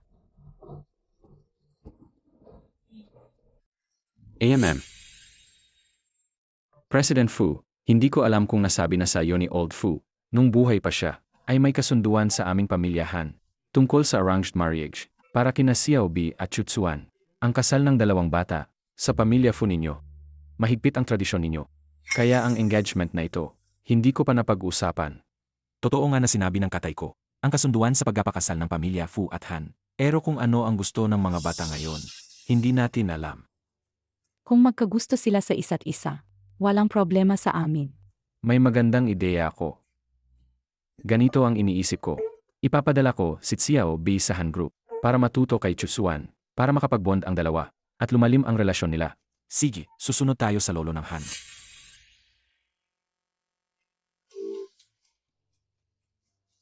Xiao Bei, ito na ang bagay pahanan natin. Handang-handa na ang kwarto mo. Untahan mo mamaya. Parang panaginip lang ang lahat. Xiao Bei, hindi na kami magpapahirap sa'yo. Ama, nandito kayo lahat. May gusto kong pag-usapan.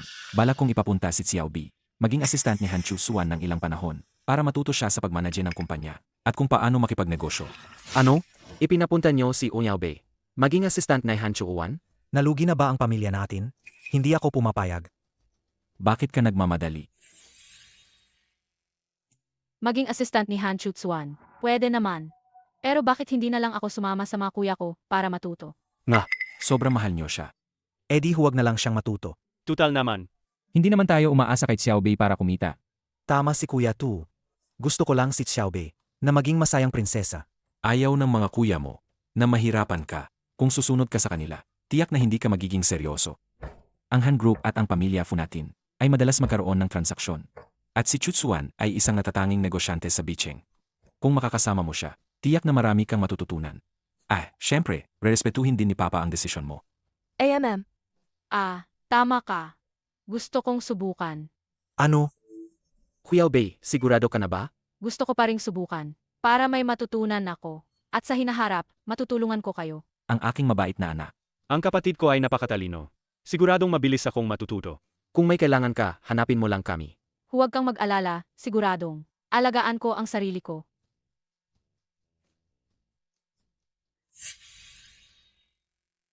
May sasabihin ako sa iyo. Sa mga araw na ito, si Xiaobei ay magtatrabaho sa Han Group. Sa ngayon, ang unang plano ay maging assistant mo. Gu Xiaobi. Payag ang pamilya Gu na maging assistant ko siya. Haha, ayaw nila sana. Pero magkaibigan ang ating mga pamilya. Kaya inayos ng pamilya Gu na mag-aral ang kanilang anak dito. Kailangan mo siyang seryosohin. Huwag kang mag-alala, Lolo. Alam ko ang gagawin ko. Ay, nga pala, ang pamilya Fu ay laging tahimik. Kaya ang pagiging anak ng pinakamayamang tao ni Xiaobei ay kailangan mong itago ng mahigpit. Naiintindihan ko, Lolo. Kuya, bakit gising ka pa? Ikaw rin naman, gising ka pa, di ba? Uminom ka ng gatas para makatulog. Salamat, kuya.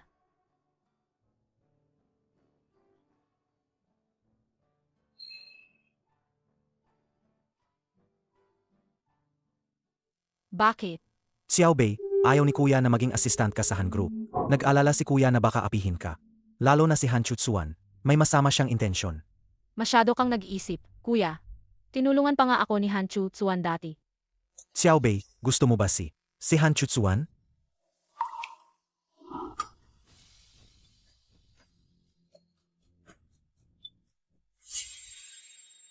Kailangan ko pang magising ng maaga bukas para magtrabaho. Matutulog na ako. Kung magustuhan ni Xiaobei si Han Chutsuan, wala na ba akong pag-asa? Hoy, hoy, hoy, hoy, hoy. Ano nang ginagawa mo? Ma, sabi ni Assistant Chang, pinapunta ni Chuksuan si Fu Xiaobi sa Han Group para magtrabaho. Ano ang karapatan niya? Hoy, almahan mo lang. Assistant lang yan. Pero assistant yun ng president. Siya yung pinakamalapit kay Han Chuksuan. Kung magmahalan sila sa paglipas ng panahon, ano ang gagawin ko? Hoy, so what? Sa ngayon, ikaw pa rin ang nasa puso ni Chuksuan. Fu Xiaobi, parang multo ka talaga. Tapos magtitiwala ka pang agawin ang lalaki ko. Huwag mo akong sisihin kung maging malupit ako. Assistant Chang, pupunta ba si Fu Xiaobi ngayon para mag-onboard? Inilagay siya ni President sa President's Office bilang assistant. Ikaw na naman, Fu Xiaobi. Huwag mong isipin na agawin mo ang kuya Chuksuan ko. Assistant Chang, ang pagpunta ni Fu Xiaobi doon ay para lang sirain ang relasyon namin ni Chuksuan. Harangin mo siya. Pupunta na ako mamaya. Kung may mangyari, ako ang bahala. MS Jian, kayo ang magiging ginaw ng pamilya Han, kaya ito. Susundin ko ang utos nyo.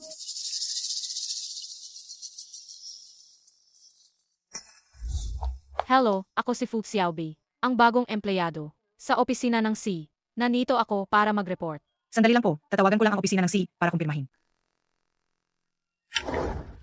Hello? Hello, Assistant Zhang. May empleyado po na nagangalang Fu Xiaobi na nag-a-apply. Ano po ang gagawin? Ayaw na ayaw ni President Han.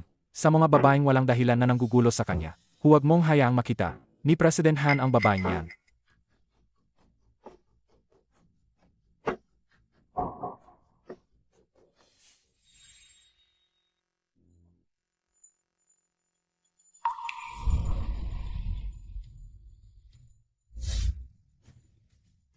Kailan po ba makatapos ang aking pag-a-apply? Wala kang pasensya. Gusto mo pa rin pumasok sa Han Group. Xiaobei, pagod ka ba sa unang araw mo sa trabaho? Sabay tayong magtanghalian. Ililibre ka ng kuya mo. Huwag na po, kuya. Wala ka bang pakiramdam? Kahit aso, hindi humaharang sa daan. Nakatayo ka diyan sa harap. Paano ako magtatrabaho? Xiaobei, hintayin mo si kuya. Pupunta agad si kuya. Si President Han talaga, napakaraming ginagawa. Iniwan niya si Xiaobei sa ibaba buong umaga. Sa susunod ba na pupunta ako para makita ka? Kailangan ko rin bang magpa-appointment? Kasalanan ko ito. Ang front desk na nagpahirap kay MS Fu, naasikaso na po. Hindi na po maulit yan. Mabuti kung ganoon. Kung hindi, kapag inapi na naman ang kapatid ko. Hindi magdadalawang isip ang pamilya, Fu na kalabanin kayo. Siyempre, may kakayahan ang Fu Group. Pero ang Han Group ay hindi rin naman. Laruan ng mga bata. Hindi ko alam kung ang pumasok sa Han Group ngayon ay ang nagpapanggap na anak ng pinakamayamang tao. O ang bagong assistant na gustong matuto. Siyempre, nandito ako para matuto. Kuya, umuwi ka na muna. Kaya ko na ang sarili ko. Siege.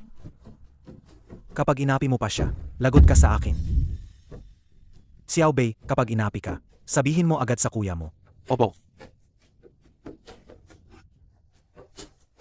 Dahil si MS Fu ay taos-pusong gustong matuto, ipakita mo ang iyong pagiging masipag. Naayos na ang iyong workstation. Sumama ka sa akin. Miss Nin, napakamaalalahanin mo talaga. Alam mong masama ang tiyan ni President Han. At nagdala ka pang sabaw. Dapat lang.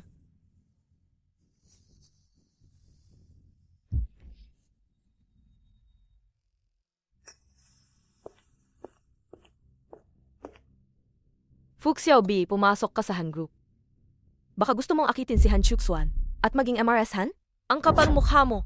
Jian Siyu, bakit ka nanito? Siya ang fiancé ni President Han. Ang pag-iisang dibdib ng pamilya Jian at Han. Ay tiyak na.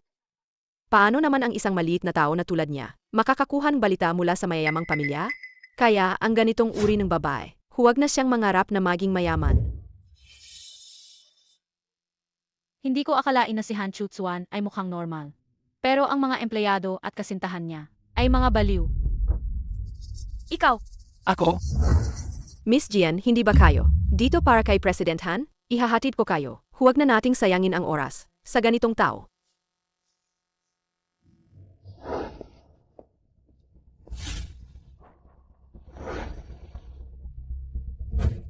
Kuya Chuxuan, Sinabi ko na, kung may kailangan ka, tumawag ka.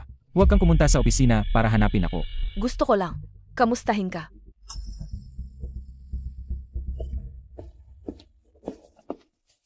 President Han, ano ba talaga ang nangyari? Kaninang umaga, ang tawag mula sa front desk papunta sa opisina ng C. Para sa pag-hair kay Fu Xiaobi. Sino ba talaga ang sumago? Nakita kong abala kayo. Kaya iniwan ko muna sa front desk. Tapos, nakalimutan ko na. Ito ba ang iyong saloobin sa trabaho? Pagkakamali ko po. Kuya Chuchuan, Hindi naman sinasadya ni Assistant Chang. Hindi naman niya sinasadya. Kung dahil sa bagay na ito, sisantihin mo siya. Masasaktan ang damdamin ng mga empleyado. Tinatagal niya ang pagpasok ng bagong empleyado. Kung hahayaan ko lang yan, mas lalong masasaktan ang damdamin ng mga tauhan ko. Kuya Chuxuan, noong bata pa ako, pagkatapos kitang iligtas, nilagnat ako ng matindi. Hanggang ngayon, sumasakit pa rin ang ulo ko paminsan-minsan. At madali akong makalimot. Kung dahil sa bagay na ito, sisantihin ako ng aking boss. Tiyak na malulungkot ako. 0 ang performance bonus mo ngayong buwan. At kalimutan mo na ang year-end bonus. salamat, President Han. Assistant Chang ngayong umaga. Binibining Jian, alam ko ang sasabihin mo. Ikaw ang nasa puso ni President Han. Sa loob ng mahigit 10 taon, ayoko sanang, dahil sa mga walang kwentang tao at bagay, maapektuhan ang relasyon ninyo ni President Han. Tunay na tapat na aso pero sayang. Hindi naman talaga ako ang nagligtas kay Han Chuxuan. Hindi naman talaga ako. Huwag kang mag-alala, Assistant Chang. Mahal na mahal ko si Chuxuan. Malapit na kaming magpakasal. Ayoko ring. May mga kung sino-sinong tao. Nasisira sa relasyon namin. Salamat po, Miss Jian, sa pagtulong niyo kanina. Umaasa rin po ako na si President Han ay mabilis na makapag-engage sa inyo. Salamat, Assistant Chang. Pero sana po ay tulungan pa rin niyo ako. Nasubaybayan ng ginagawa ni Fu Xiaobi. Ayaw kong sirain niya. Relasyon namin ni Kuya Chuxuan. Huwag po kayong mag-alala, Miss Jian. Hindi pwede, wag mo akong agawan. Si President Han Chufuan.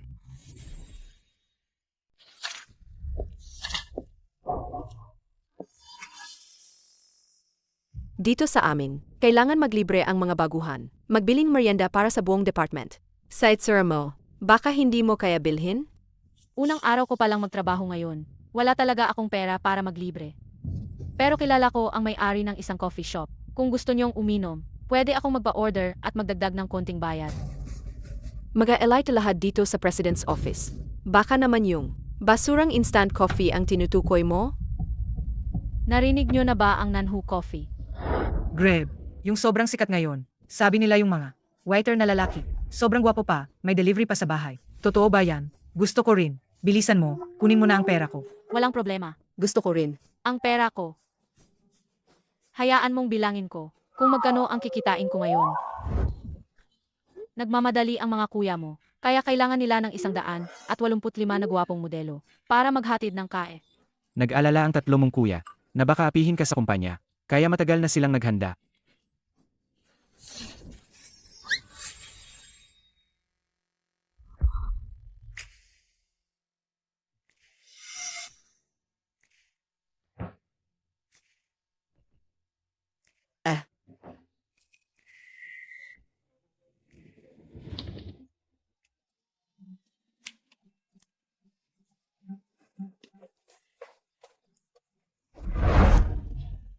Kami nga.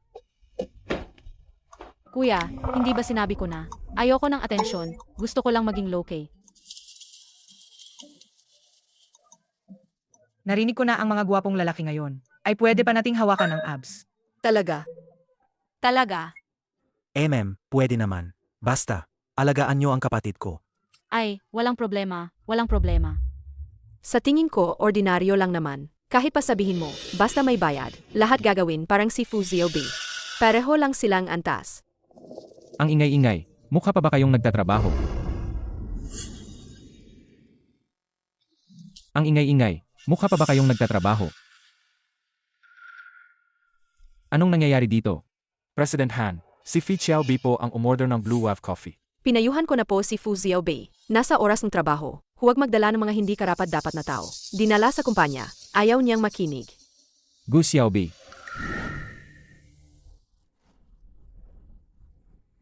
Ikaw talaga ang umorder. Ako nga ang umorder ng kain. Pero ang bayad ay pinaghatian ng lahat. Kasama si Secretary Liu. Nagbayad ka rin, di ba? At sa pagkakaalam ko, ang Nanhu Coffee ay bagong produkto ng pamilya Fu. Ang sabihing ang Nanhu Coffee ay hindi desente. Gusto mo bang ipahiya ang pamilya Fu? O gusto mong sirain ang relasyon ng pamilya Fu at Han Group? Hindi, wala akong ganong intensyon. At hindi ko alam. Hindi mo alam. Kailangan mong mas maging updated sa mga nangyayari sa kumpanya. Kung hindi, habang buhay ka lang magiging maliit na sekretarya. Ang dami ninyong oras, ano? Ganyan ba kayo makitungo sa mga bagong empleyado? Tama po kayo, President Han. Babalik na po kami sa trabaho.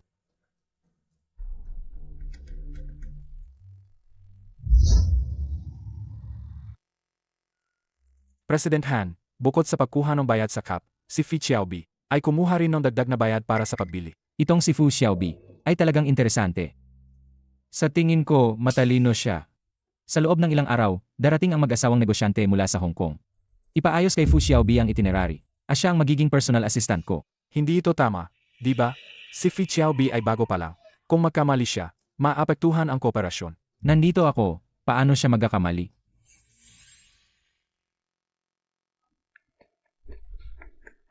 Fi Xiaobi, sa ilang araw, may mga kasosyo tayo mula sa Hong Kong na pupunta sa kumpanya para makipagnegosyo. Ang ibig sabihin ni President Han ay ikaw ang magiging special assistant niya at ikaw ang bahala sa itineraryo. Ako. Alaga po. Maghahanda ang kumpanya ng damit para sa iyo at may makeup artist din. Kailangan mo lang manatili sa tabi ni President Han. Siege.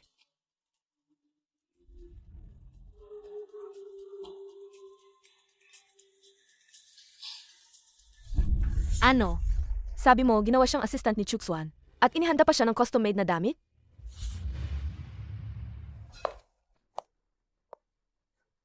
Miss Jian. Jian Siyu, anong ginagawa mo rito? Ang pagbisitang mag-asawa mula sa Hong Kong ay isang malaking bagay. Bilang fiancé ni Chuxuan, natural lang na dumalo ako. Pero nadumihan ang damit ko. Hiramin ko muna itong sayo. Pero ang damit na ito, Ay personal na inihanda ni President Han para kay Miss Fu. kung gusto mo, sa iyo na lang. Tutal, inihanda naman yan ng fiance mo. Salamat kung gayon.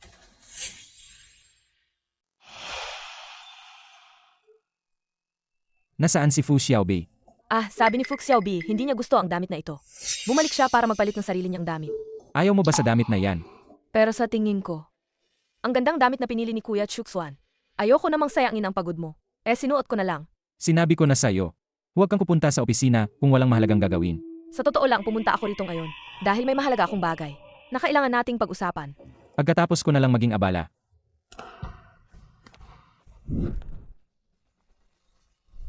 Ang gown na ito ay pinili ko ng maingat. Sigurado akong mas maganda ang bigay ko kaysa sa inihanda ni Han Chutsuan. Pero sa huli, kung ano ang pipiliin mo, ikaw pa rin ang magdedesisyon.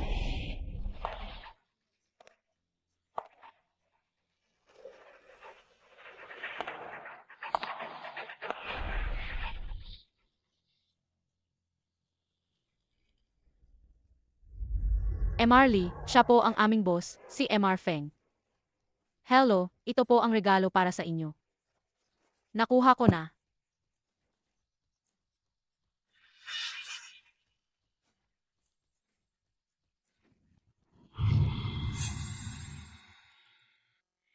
Chuxuan, ikaw ang dahilan ng lahat ng ito. Fu Xiaobei, ayusin mo ang mga kasunod na dokumento ng kontrata at dalhin mo sa kwarto ko mamaya. Sige, walang problema. Kuya Chuxuan, pasensya na kung naging bastos ako kanina. Naisturbo ko ang trabaho mo. Kasalanan ko. Hindi ba may kailangan kang sabihin sa akin? Para ipagdiwang ang matagumpay mong pakikipag-ugnayan, uminom tayo.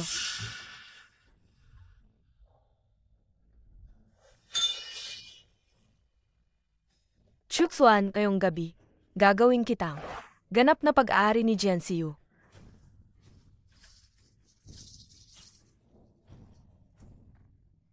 President, Hindi mo na kailangan tumulong. Kaya ko na to.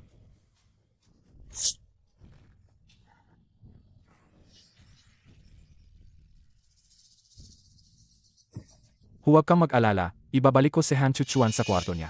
Inilagay ko ang keycard sa ilalim ng carpet sa kwarto. Miss Jean, mapalit ka muna ng damit bago mo alagaan ang iyong master.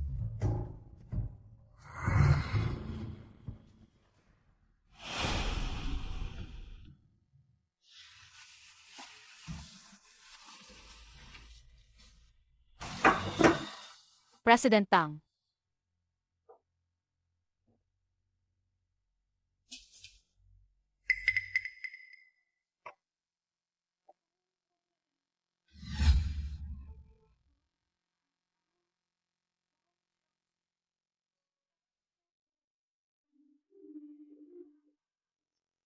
President Chen, nandito na ang dokumento.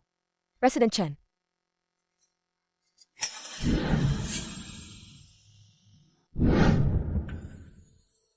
Eh,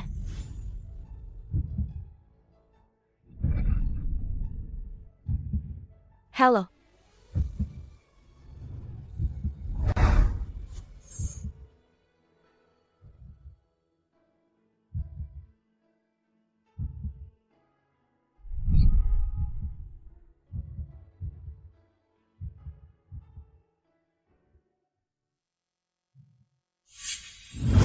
Fu Xiaobei, ang sama mo talagang malasing.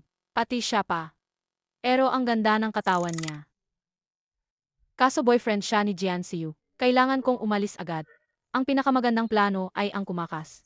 Ipagpalagay na walang nangyari.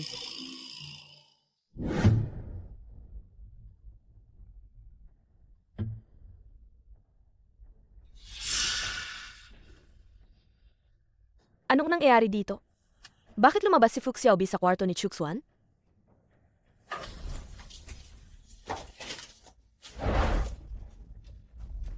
Paano nangyari yan? Ang babaeng yan, si Fu Xiaobi.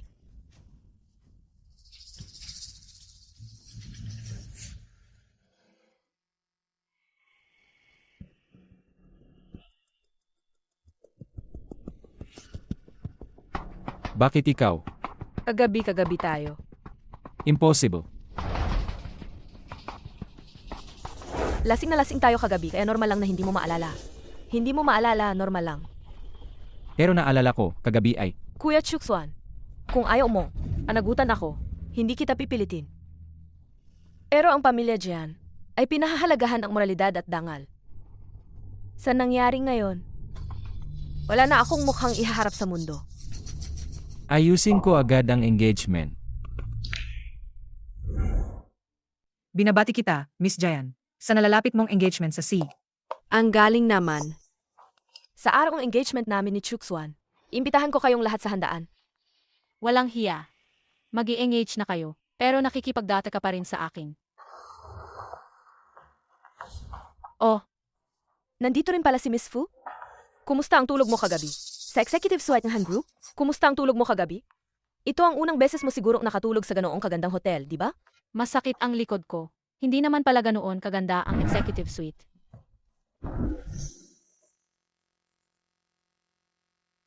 Siguro narinig mo na ang tungkol sa engagement namin ni Chuxuan. Kung ganoon, pwede bang tulungan mo kami, Miss Fu, sa pag-ayos ng engagement ceremony? Assistant ako, hindi event organizer. Wala akong obligasyong tulungan kayong maglano ng kasal. Pero, kung kaya mong magbayad, pwede ko kayong kulungan. Maghanap ng wedding planner. Ang tigas ng dila mo. Empleyado ka pa rin. Ang Han Group, Kaya kailangan mong sundin ang utos ni Chuxuan. Ibig sabihin ba nito, gusto rin ni Han Chutsuan? Siyempre, gusto niya. Magsisinungaling ba ako sa'yo? May inaasikaso ang C. Kaya tulungan mo si MS Fu sa paghahanda para sa engagement ng C at ni MS Jian. Ano? Narinig mo na? Dahil gusto rin ni Chuxuan. Kung gayon, salamat MSV. Hayop na lalaki, nakipagtalik sa akin tapos hindi ako kinikilala. Tapos ganito pa ako, hihilahin. Siege, ayusin ko. Tutulungan ko kayong maghanda ng bongga.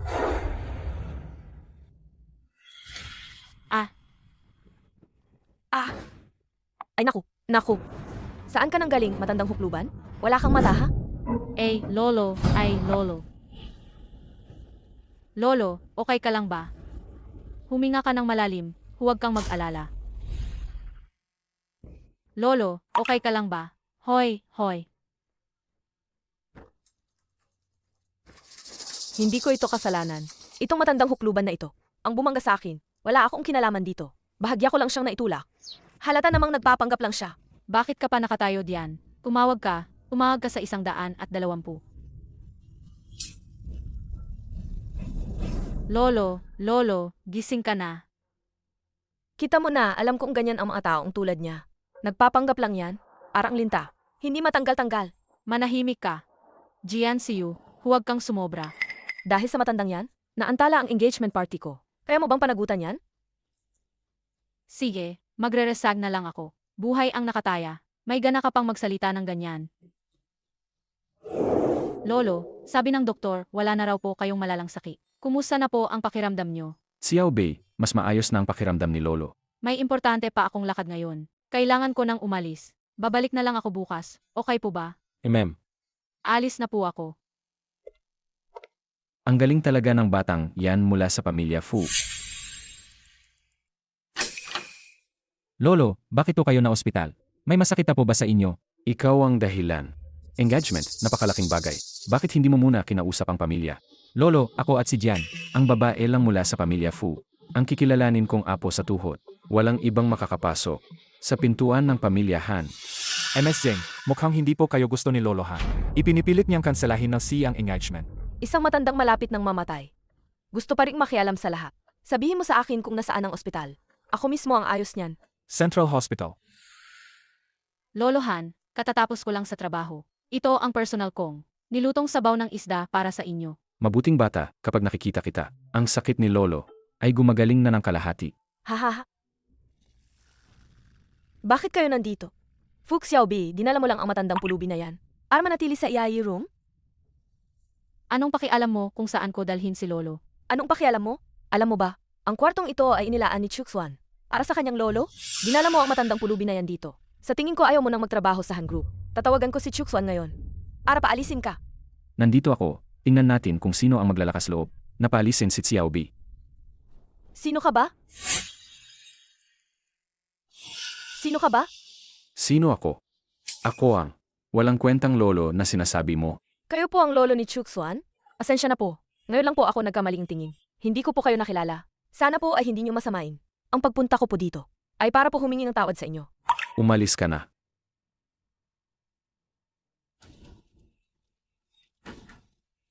Umayag na si Han Chuxuan na magpakasal sa akin.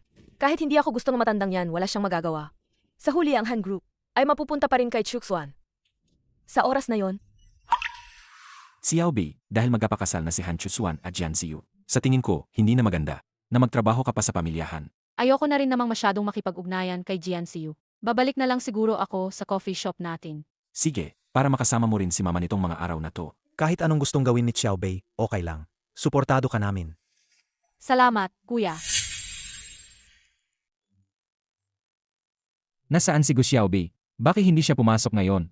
Nag-resign na siya. Sabi nung Lar, sa resignation letter niya, nakasulat daw, na masyado siyang napapagod sa trabaho. Alam ko na, hindi talaga kaya ng ganyang klaseng spoiled bra. Kuya, ang sakit ng loob ko. Xiao Bei, huwag kang umiyak. Sabihin mo sa akin kung sino ang nang-api sa'yo. Sisingilin ko siya. Si Han Chutsuan yon. Nang abuso ka pa sa akin noong isang gabi. Tapos kinabukasan, nagpakasal ka na kay Jian Siyu. Ang walang hiya na si He Chuxing. Hindi ko dapat. Ipinadala ka sa tabi niya. Pupuntahan ko siya para linawin ang lahat. Ay, kuya, huwag ka nang kumunta. Magpapakasal na siya kay Jian Siyu. Hayaan mo na. Ayoko nang magkaroon ng anumang kinalaman sa kanya. Pero Xiaobei, Sige na, sige na. Seg. susundin ko ang gusto mo. Xiaobei, ayos ka lang ba? Chutsuan, bakit mo? Ginagawa ito sa akin. Fu Xiaobei, ito ba ang dahilan ng pagbibitiw mo?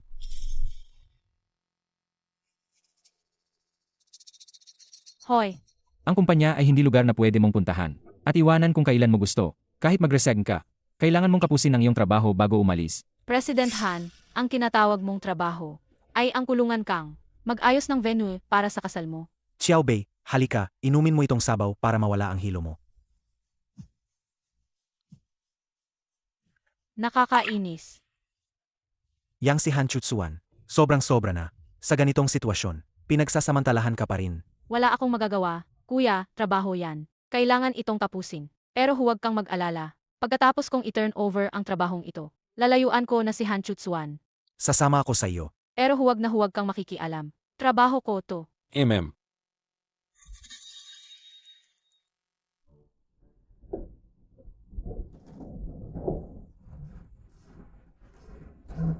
Kumpanya to, hindi lugar para sa family gathering nyo. Tigilan mo yan. Dumating ako ngayon bilang partner. President Han, alis ako pagkatapos kong tapusin ang turnover work ko ngayon. Si Gu Xiaobei, nagmamadaling mag-resign. Siguro may nahanap na siyang kapalit, no? Hindi talaga siya mabubuhay ng walang lalaki. Kuya, kuya, kuya, kuya.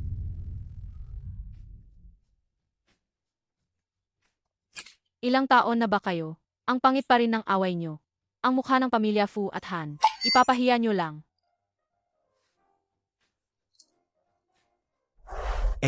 Nakita mo? Ako ang pinakapinapahalagahan ni Xiaobei. Hindi ko lang alam kung magkakaroon siya ng bagong lalaki. Kikilalanin ka pa rin ba niya bilang kuya? TSK. Aminin mo na, naiinggit ka lang. Kuya, huwag ka nang magsalita.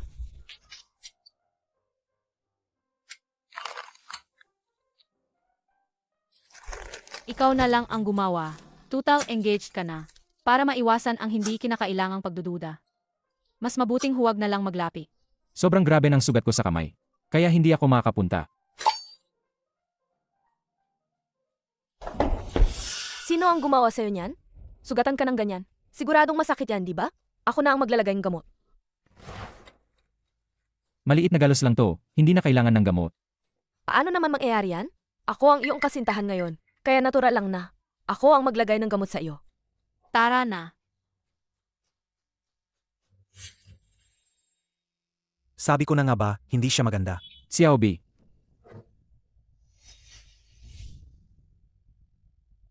Mag-usap tayo ng maayos. Kuya, bumalik ka muna sa kots. Susunod ako. Kakausapin ko lang siya sandali.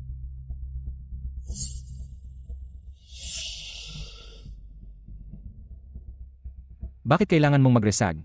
Dahil hindi ako nag-aral. Ang wedding planning. Kaya hindi ko kayang gampanan ang trabaho sa pag-aayos ng engagement party ninyo. President Han, sa sinabi ko, masaya ka na ba? Kung gayon, ililipat kita ng posisyon. Hindi na kailangan. Wala akong planong bumalik sa ngayon. Kung gayon, long leave. Bibigyan kita ng long leave. Xiaobei, kung hindi ka masaya sa ginagawa mo, sabihin mo lang sa akin at kay Chuksuan. Tutal, ako ang kasintahan ni Chuksuan. Responsibilidad kong tulungan ang kanyang mga empleyado na mag-adjust ng maayos. Hindi na kailangan. Magre-resign ako.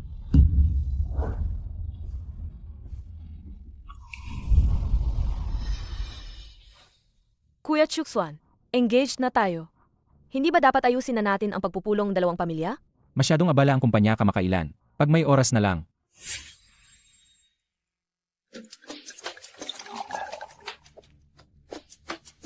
Lolo, Ito siguro ang fiancé ni Chukfuan, si Siyu? Ang swerte mo naman sa babae. Ha. Lolo, kumusta po ang pakiramdam ninyo? Nagdala po ako ng pampalakas para sa inyo. Mali po ako sa nangyari noon, pero hindi ko naman po alam na kayo yon. Hindi ko po alam na lolo kayo ni Chuxuan. Kaya po ako naging bastos. Hindi nyo naman po siguro. Ipagkakait sa isang bata tulad ko, di ba? Sa harap ng maraming tao. Kung maglakas loob siyang pahirapan ako. Ibig sabihin, wala siyang respeto sa sarili. Miss Jian, kahit hindi ako ang nakasalubong mo noon, hindi mo pa rin dapat sinaktan ang isang matanda. Di ba? Lolo, anong ibig sabihin nyo? Tanungin mo ng maayos. Ang fiancé mo.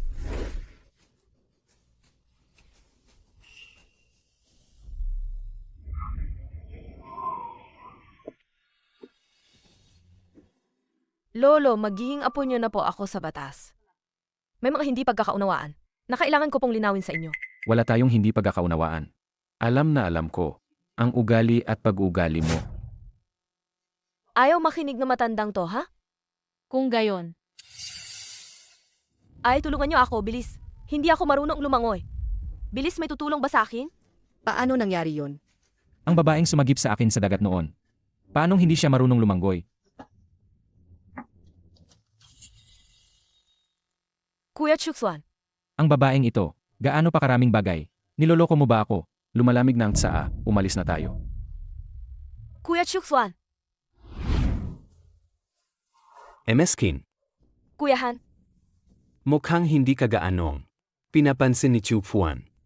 Pero narinig ko na, sa kumpanya kamakailan, may isang baba na malapit sa kanya. Ang pangalan niya ay Fu Xiaobi. sa loob ng maraming taon, marami na ang umikot kay Chuxuan, hindi ba? Pero lahat sila ay gustong umakyat sa mataas na posisyon. Kuya, huwag kang mag-alala. Ako ang magiging asawa ni Chuxuan. Hindi madaling manatili sa posisyon ng asawa ng pamilyahan. Pero matutulungan kita. Bakit mo ako tutulungan, kuya? Dahil nakikita ko, na tapat ka kay Chu Fuan. Tanging babaeng tulad mo lang, ang makakasama ni Chu Fuan habang buhay. Tanging babaeng tulad mo lang, ang makakatulong sa akin na mas mabilis, na alisin si Han Chu Fuan sa pamilyahan. Muling imbestigahan. Sino palaga ang nagligtas sa akin? Nang malunod ako noon, at lahat ng nangyari kay Jian Xiu, bago kami mag-engage, dapat itong panatilihing lihim. Dapat itong panatilihing lihim. Walang sinuman ang dapat makaalam. Si Assistant Zhang kaya? Impossible. Hindi ako lolokohin ni Assistant Zhang. Chuxuan, ang pakakasalan mo. Talaga bang si Jian Xiu?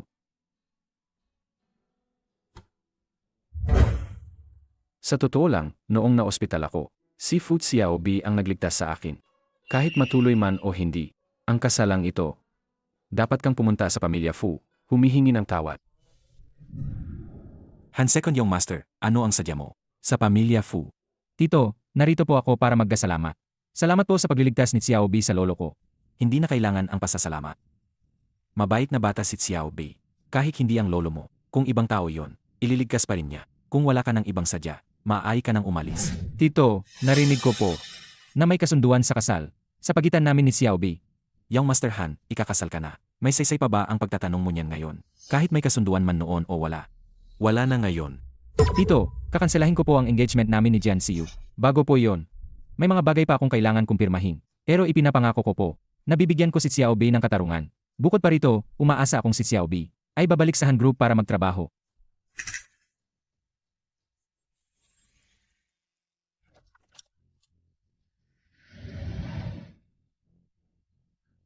Xiaobei, pinaniniwalaan mo siya?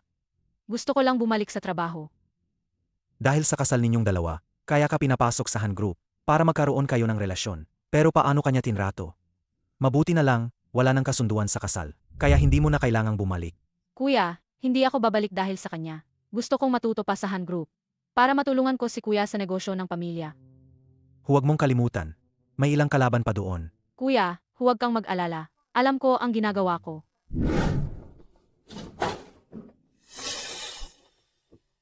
Siya yan. Siya yan? Fu Xiaobi, ikaw ba ang may pakana? Kaya kinansela ni Kuya Chuxuan ang engagement namin? Jian Xiu, gamitin mo ang utak mo.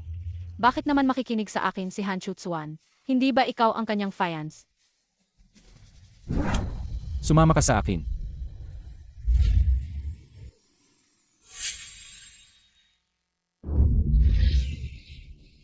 Chuxuan, bakit mo kinansela ang engagement ceremony namin? Hindi ba sinabi mo? Pananagutan mo ako? Bukod pa rito noong bata pa ako. Niligtas pa kita. Niligtas ako.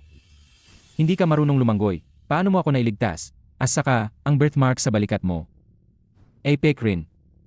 May gana ka pang tanungin ako, bakit kinansela ang engagement?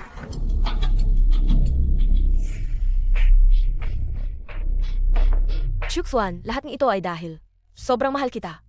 Pero napakataas mo. Kaya ito lang ang paraan. Para mapansin mo ako. Ibig bang sabihin sa panahong ito, wala ka man lang kahit kaunting pagmamahal? Sa akin? Jian Siu, pinakakinamumuhian ko ang mga sinungaling. Bibigyan kita ng pera, bilang kabayaran sa gabing iyon sa hotel. Ngayon, umalis ka na. Chuxuan.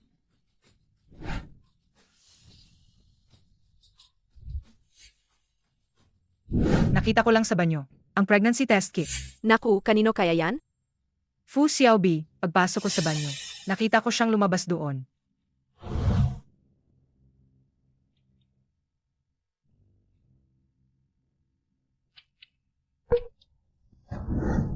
Fu Xiaobi, buntis ka pala.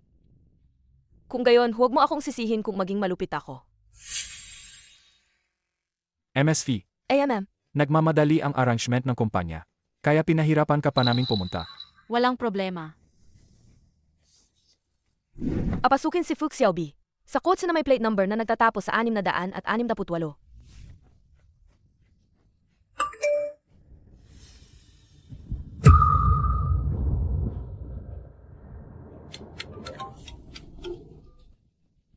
Xiao Bei, nasaan ka na? Papunta ako sa kliyente. Baki. President Han. Wala, gusto ko lang marinig ang boses mo. Huwag ka nang magpaligoy-ligoy pa, President Han. Ano ba talaga ang problema? Ay, nga pala. Gusto kong itanong sa'yo, anong gusto mong kainin sa tanghalian? May gusto ka bang kainin?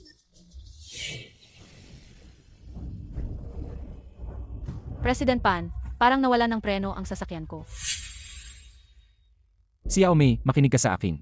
Manatiling kalmado. Ang pinakamahalaga ngayon ay huwag kang magpani. Anong gagawin ko? Tandaan mo, magiging maayos ka.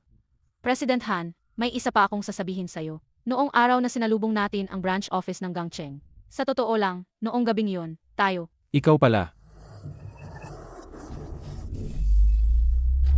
Chutsuan, anong ginagawa mo? Umalis ka diyan. Xiao Bai, dahil nakasama mo ako, kailangan mong panagutan ako. Dapat tayong magkasama sa buhay at kamatayan. Chutsuan, bakit ka napakabobo? Chutsuan, gumising ka. Huwag mo akong takutin. May tao ba diyan? Chutsuan, huwag kang matulog. Huwag mo akong takutin. Gumising ka na.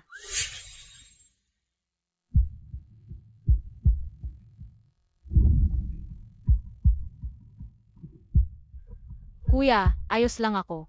Si Chutsuan, para iligtas ako. Dr. Liu, Ginawa namin ang lahat. Ngunit hindi maganda ang kondisyon ng pasyente. Pakiusap sa pamilya na maghanda sa pinakamasamang mangyayari.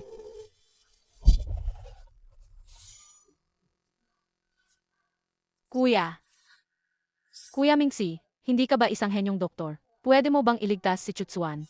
Kuya Mingxi, iligtas mo siya, please. Xiao Bei, huwag kang mag-alala.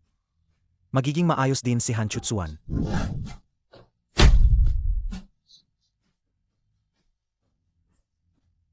Kuya Mingxi, kumusta na si Chutsuan?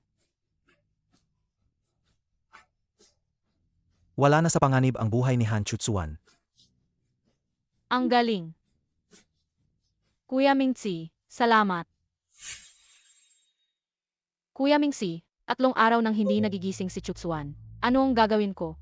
Huwag kang mag-alala, Xiao Bei. Kagagaling lang niya sa malaking operasyon. Kailangan niya ng oras para magpagaling. Mas kailangan mong magpahinga. Baka pagising ni Chutsuan, ikaw naman ang may sakit. Chutsuan, gising ka na. Noong bata ka ba, sa tabi ng Xianghe River sa Bicheng, niligtas mo ang isang batang lalaki. Ikaw pala. Chutsuan. Ano ang ibig mong sabihin sa tanong na yan? Ako ang batang lalaki, na iniligtas mo noon. Ang dahilan kung bakit pinabayaan ko si Jian Siu noon, ay dahil sinabi niya sa akin, na siya ang nagligtas sa akin. At nang magising ako noong gabing iyon, siya ang katabi ko. Dahil din doon, inipilit niya ako, makipag-engage sa kanya. Hindi ko akalain na si Jian Siu ay gumawa ng napakaraming, kasuklam-suklam na bagay. Sa tingin ko, mas marami pa siyang ginawa kaysa rito. Chutsuan, parang may alam ka. Sa sinasabi mo, Ang preno ng coach mo, si Jian Siyu din ang may gawa. hindi niya kayang gawin ang lahat ng ito. Mag-isa. Sa likod nito. May kasabwat ta. Ito ang ipinadala sa akin ng kasabwat ni Jian Siu. Kung bakit niya ito ipinadala sa akin. Malalaman natin, kapag nalaman na natin, kung sino ang nasa likod nito. Bakit ka umalis sa kumpanya noon? Sabi ni Assistant Zhang, may emergency na trabaho sa kumpanya. Assistant Zhang. Hindi ko akalain na siya pala. Boss, anong nangyari sa'yo? Bakit ka na-aksidente? Assistant Zheng, sabihin mo sa akin. Bakit mo ginawa yan? Paumanhin, hindi ko alam na si MR Jing ay gagawa no masama sa kotse. Akala ko ay para lang niya paalisin si MSV. Fiance mo si MS Jian, kaya ako. Hindi ko fiance si Jian Siu. Ang taong gusto ko, si Xiaobei lang talaga. Siya ang nagligtas sa akin noon. Tungkol naman kay Jian Siu. Niloloko niya lang ako. President Han, MSV, desensya na po. Assistant Zhang, alam kong tulad ko. Para kay Chutsuan ang lahat ng ginagawa mo. Dapat tayong magtulungan. Para mahuli ang tunay na gustong manakit sa kanya. Ano ang magagawa ko? MSV, utusan mo lang ako. May plano ako. Sana ay makipagtulungan kayo sa akin. Na-aksidente si Fi Xiaobei, car accident. Nasa emergency room siya na yon. Ikaw ba ang may gawa? Naku, ang malas naman. Pero kung nangyari ang ganoong bagay, ibig sabihin lang malas siya. Alam mo ba na ang si ay nasa aksidente rin? Mas malala pa ang sugat niya kaysa kay Fi Xiaobei. Gusto mo bang patayin din ang si? Kasama siya. Ano? Paano nangyari yan? May nag-text. Para sadyang pumunta ang si doon. Hindi mo ba alam? Assistant Chang, bantayan mo muna si Chutsuan. Huwag mong hayaang may mangyari sa kanya. Ako na ang bahala sa iba.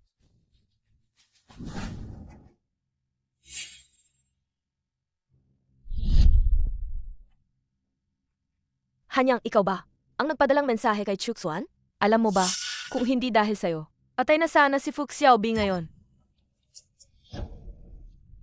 Hindi mo naman siguro inisip na ginagawa ko ito para lang maupo kabilang yung madam ng pamilyahan, di ba? Hanyang, gusto mong makuha ang posisyon ng pinuno ng Han Group. Gusto mo akong gamitin para mawala si Chutsuan. Ang posisyong yon ay dapat sa akin. At tungkol sa paggamit, ikaw lang ang tanga. Sabihin mo na kay Chutsuan ngayon. Ha? Ikaw ang pipunta. Kapag nalaman niya na magkasama tayo, sa tingin mo may pagkakataon ka pa na makapagpakasal sa pamilyahan? Pinapayuhan kitang maging matalino. Tulungan mo akong tuluyang mawala si Han Chufuan at bibigyan kita ng 200 milyon. Paano? Chutsuan, uminom kang sabaw. Ako mismo ang nagluto nito. See you, salamat. Dati, niloko ako ni Fu Xiaobei. Hindi ko nakita na ikaw ang tapat sa akin. Paglabas ko ng ospital, mag-re-engage tayo. Paglabas ko ng ospital, mag-re-engage tayo. Ano ang sinasabi mo? Pero hindi mo ba alam na hindi ako ang nagligtas sa'yo? At saka, para sa pagliligtas mo kay Fu Xiaobei, halos ikaw na ang nawalan ng buhay. Si Fu Xiaobei? Dahil lang sa may kooperasyon ang pamilya Fu at pamilya Han, gusto kong bigyan ang pamilya Fu. Ang paliwanag, yun lang. Ay, Chutsuan, huwag mo nang inumin ang sabaw na yan. Malamig na yan. Magluluto ako ulit bukas. Sige. Susundin ko ang lahat ng sasabihin mo. Xiaobei, ang susunod na eksena, ay magiging napakaganda. Pero araw-araw akong nakaharap sa mukha ni Jian Siu, at naggapanggap na masaya, nakakapagod talaga. Kailangan ko ng kaunting aliw. Paano kita aliwin? Chutsuan, pinahirapan kita. Umaasa lang ako na matapos na ang kaguluhang ito. Para magkasama na tayo ng malaya. Huwag kang mag-alala para sa ating kinabukasan. Sulit ang lahat ng ito.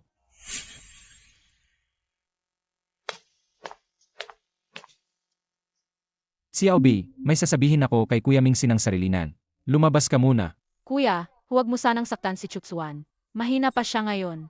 Ganoon ka ba nag-alala na abusuhin ko siya? Ayos lang.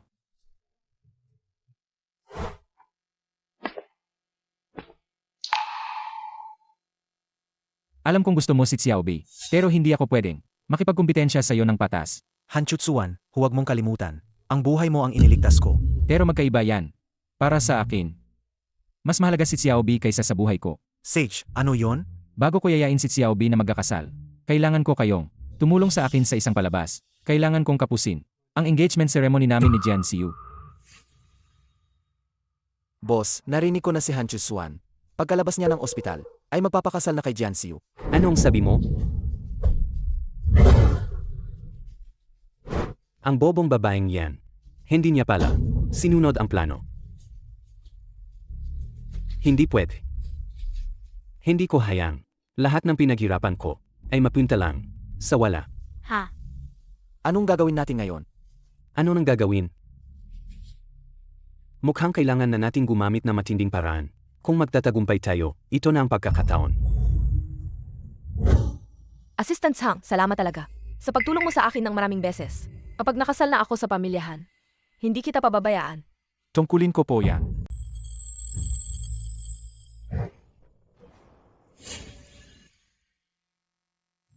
Maganda ba ako? Ang anak ko ang pinakamaganda. Mas maganda pa yan kaysa kay Fu Xiaobi. Hindi ko alam kung saan. Mabait na anak, pagkatapos mong ikasal sa pamilyahan. Huwag na huwag mong kalimutan kami. Ako at si Fu Xiaobi, hindi kami parehot walang utak na loob na yan. Basta't makikipagtulungan kayo sa akin. Kapag nagtagumpay akong makasal sa pamilyahan, at maging yung madam, natura na hindi ko kayo pababayaan. Si Siu, ikaw nga ang aming mabait na anak. Hindi ko akalain na ang gwapo mo pala sa suot mong dami. Ano? Hindi ba ako gwapo dati? Huwag mong kalimutan, ngayon ang malaking palabas. Pagkatapos ng lahat ng ito, marami akong gustong sabihin sa'yo. President Han. Malapit na ang oras. Kailangan nang sunduin si Jian Siu para umakyat sa entablado. Sage. Babalik ako. Sige na.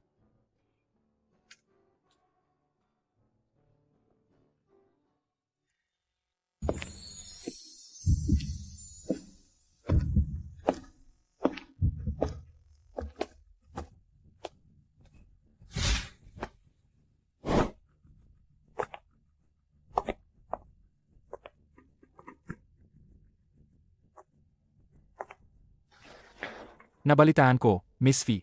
Nawawala na si Young Master at Miss Jian. Ha?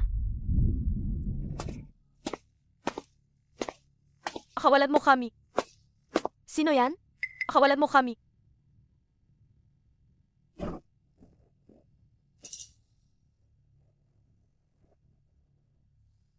Kuya, Han Chufuan. Ang galing mong umarte. Wala na nga siyang magawa. Pero nagpapanggap pa rin na mataas ang tingin sa sarili. Pakiusap. Alayain mo na ako. Gagawin ko ang lahat.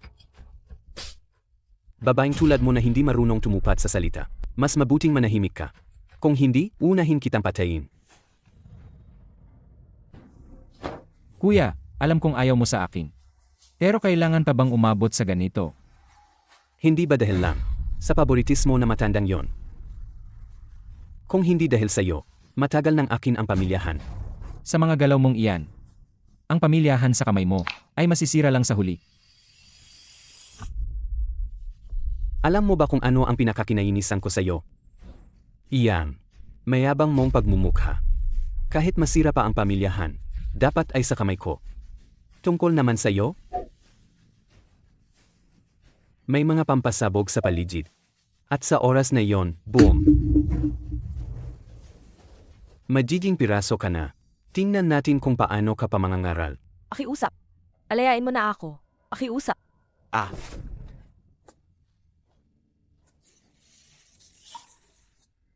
Halika rito. Gusto mong palayain kita.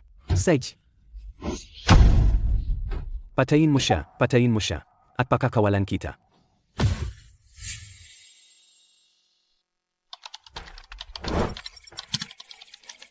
Kuya, anong nangyari?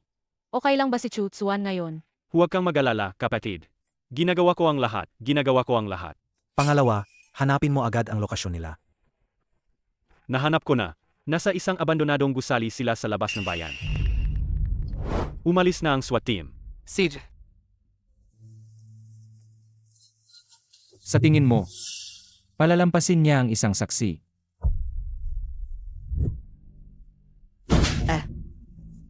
Walang salita kang babae. Kung gusto mong mamatay kasama niya, Saji.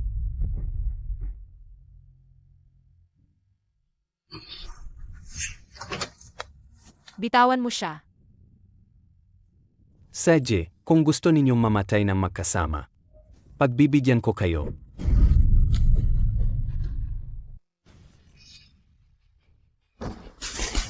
Anong nangyayari? Huwag ka nang magsayang ng oras. Matagal ko nang pinatanggal. Ang mga pampasabog na yan. Naglakas loob kang saktan ako. Kung hindi ako makakalabas ng buhay ngayon. Dapat mamatay ka rin kasama ko. Huwag gumalaw. Huwag gumalaw.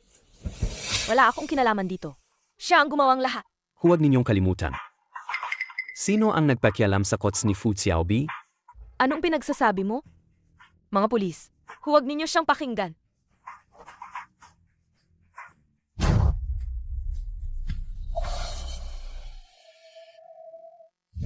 Chutsuan, buti na lang at ligtas ka. Marami pa tayong hindi nagagawa. Paano ko hahayaang may mangyari sa akin? Ano pa bang gagawin? Hindi ba tapos na ang lahat? Hindi ko pa masabi sa iyo ngayon. Pagkatapos ng lahat ng ito, pupuntahan kita sa bahay mo.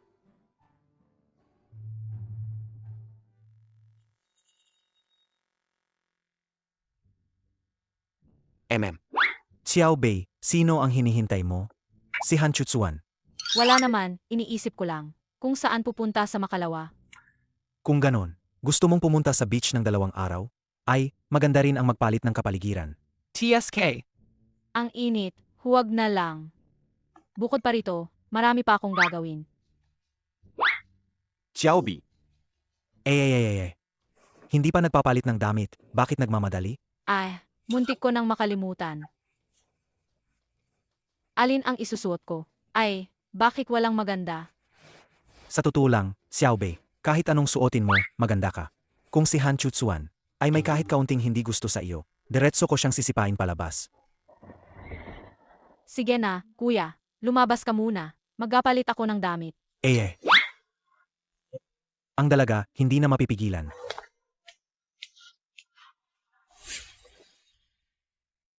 Chutsuan, sigurado ka na ba talaga ngayon? Baka mamaya, may lumabas na naman na iba na mapapangasawa mo. Gino, seryoso po ako kay Xiaobi. Nagkamali po ako noon, pero sana po, bigyan niyo po ako ng isa pang pagkakataon para patunayan ang sarili ko. Ang pagkuha sa aming mahal na Xiao Bei, hindi lang basta salita, ang kailangan mo pa ring pumasa sa aming pagsubok. Ako ang gumawa ng lason na to. Si Xiao Bei lang ang may panlunas. Kung maglakas loob kang saktan siya. Tapos ang buhay mo, kakainin mo ba?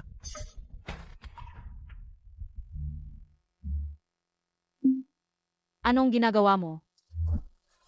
Uy, Chutsuan, anong kinain mo? Iluwa mo yan. Chutsuan, Anong pinakain niyo sa kanya? Yan. Ikaw ang magpaliwanag.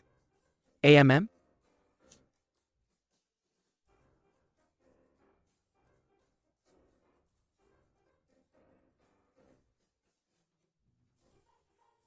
mint candy. Han Chutsuan, congratulations, pumasa ka sa pagsubok.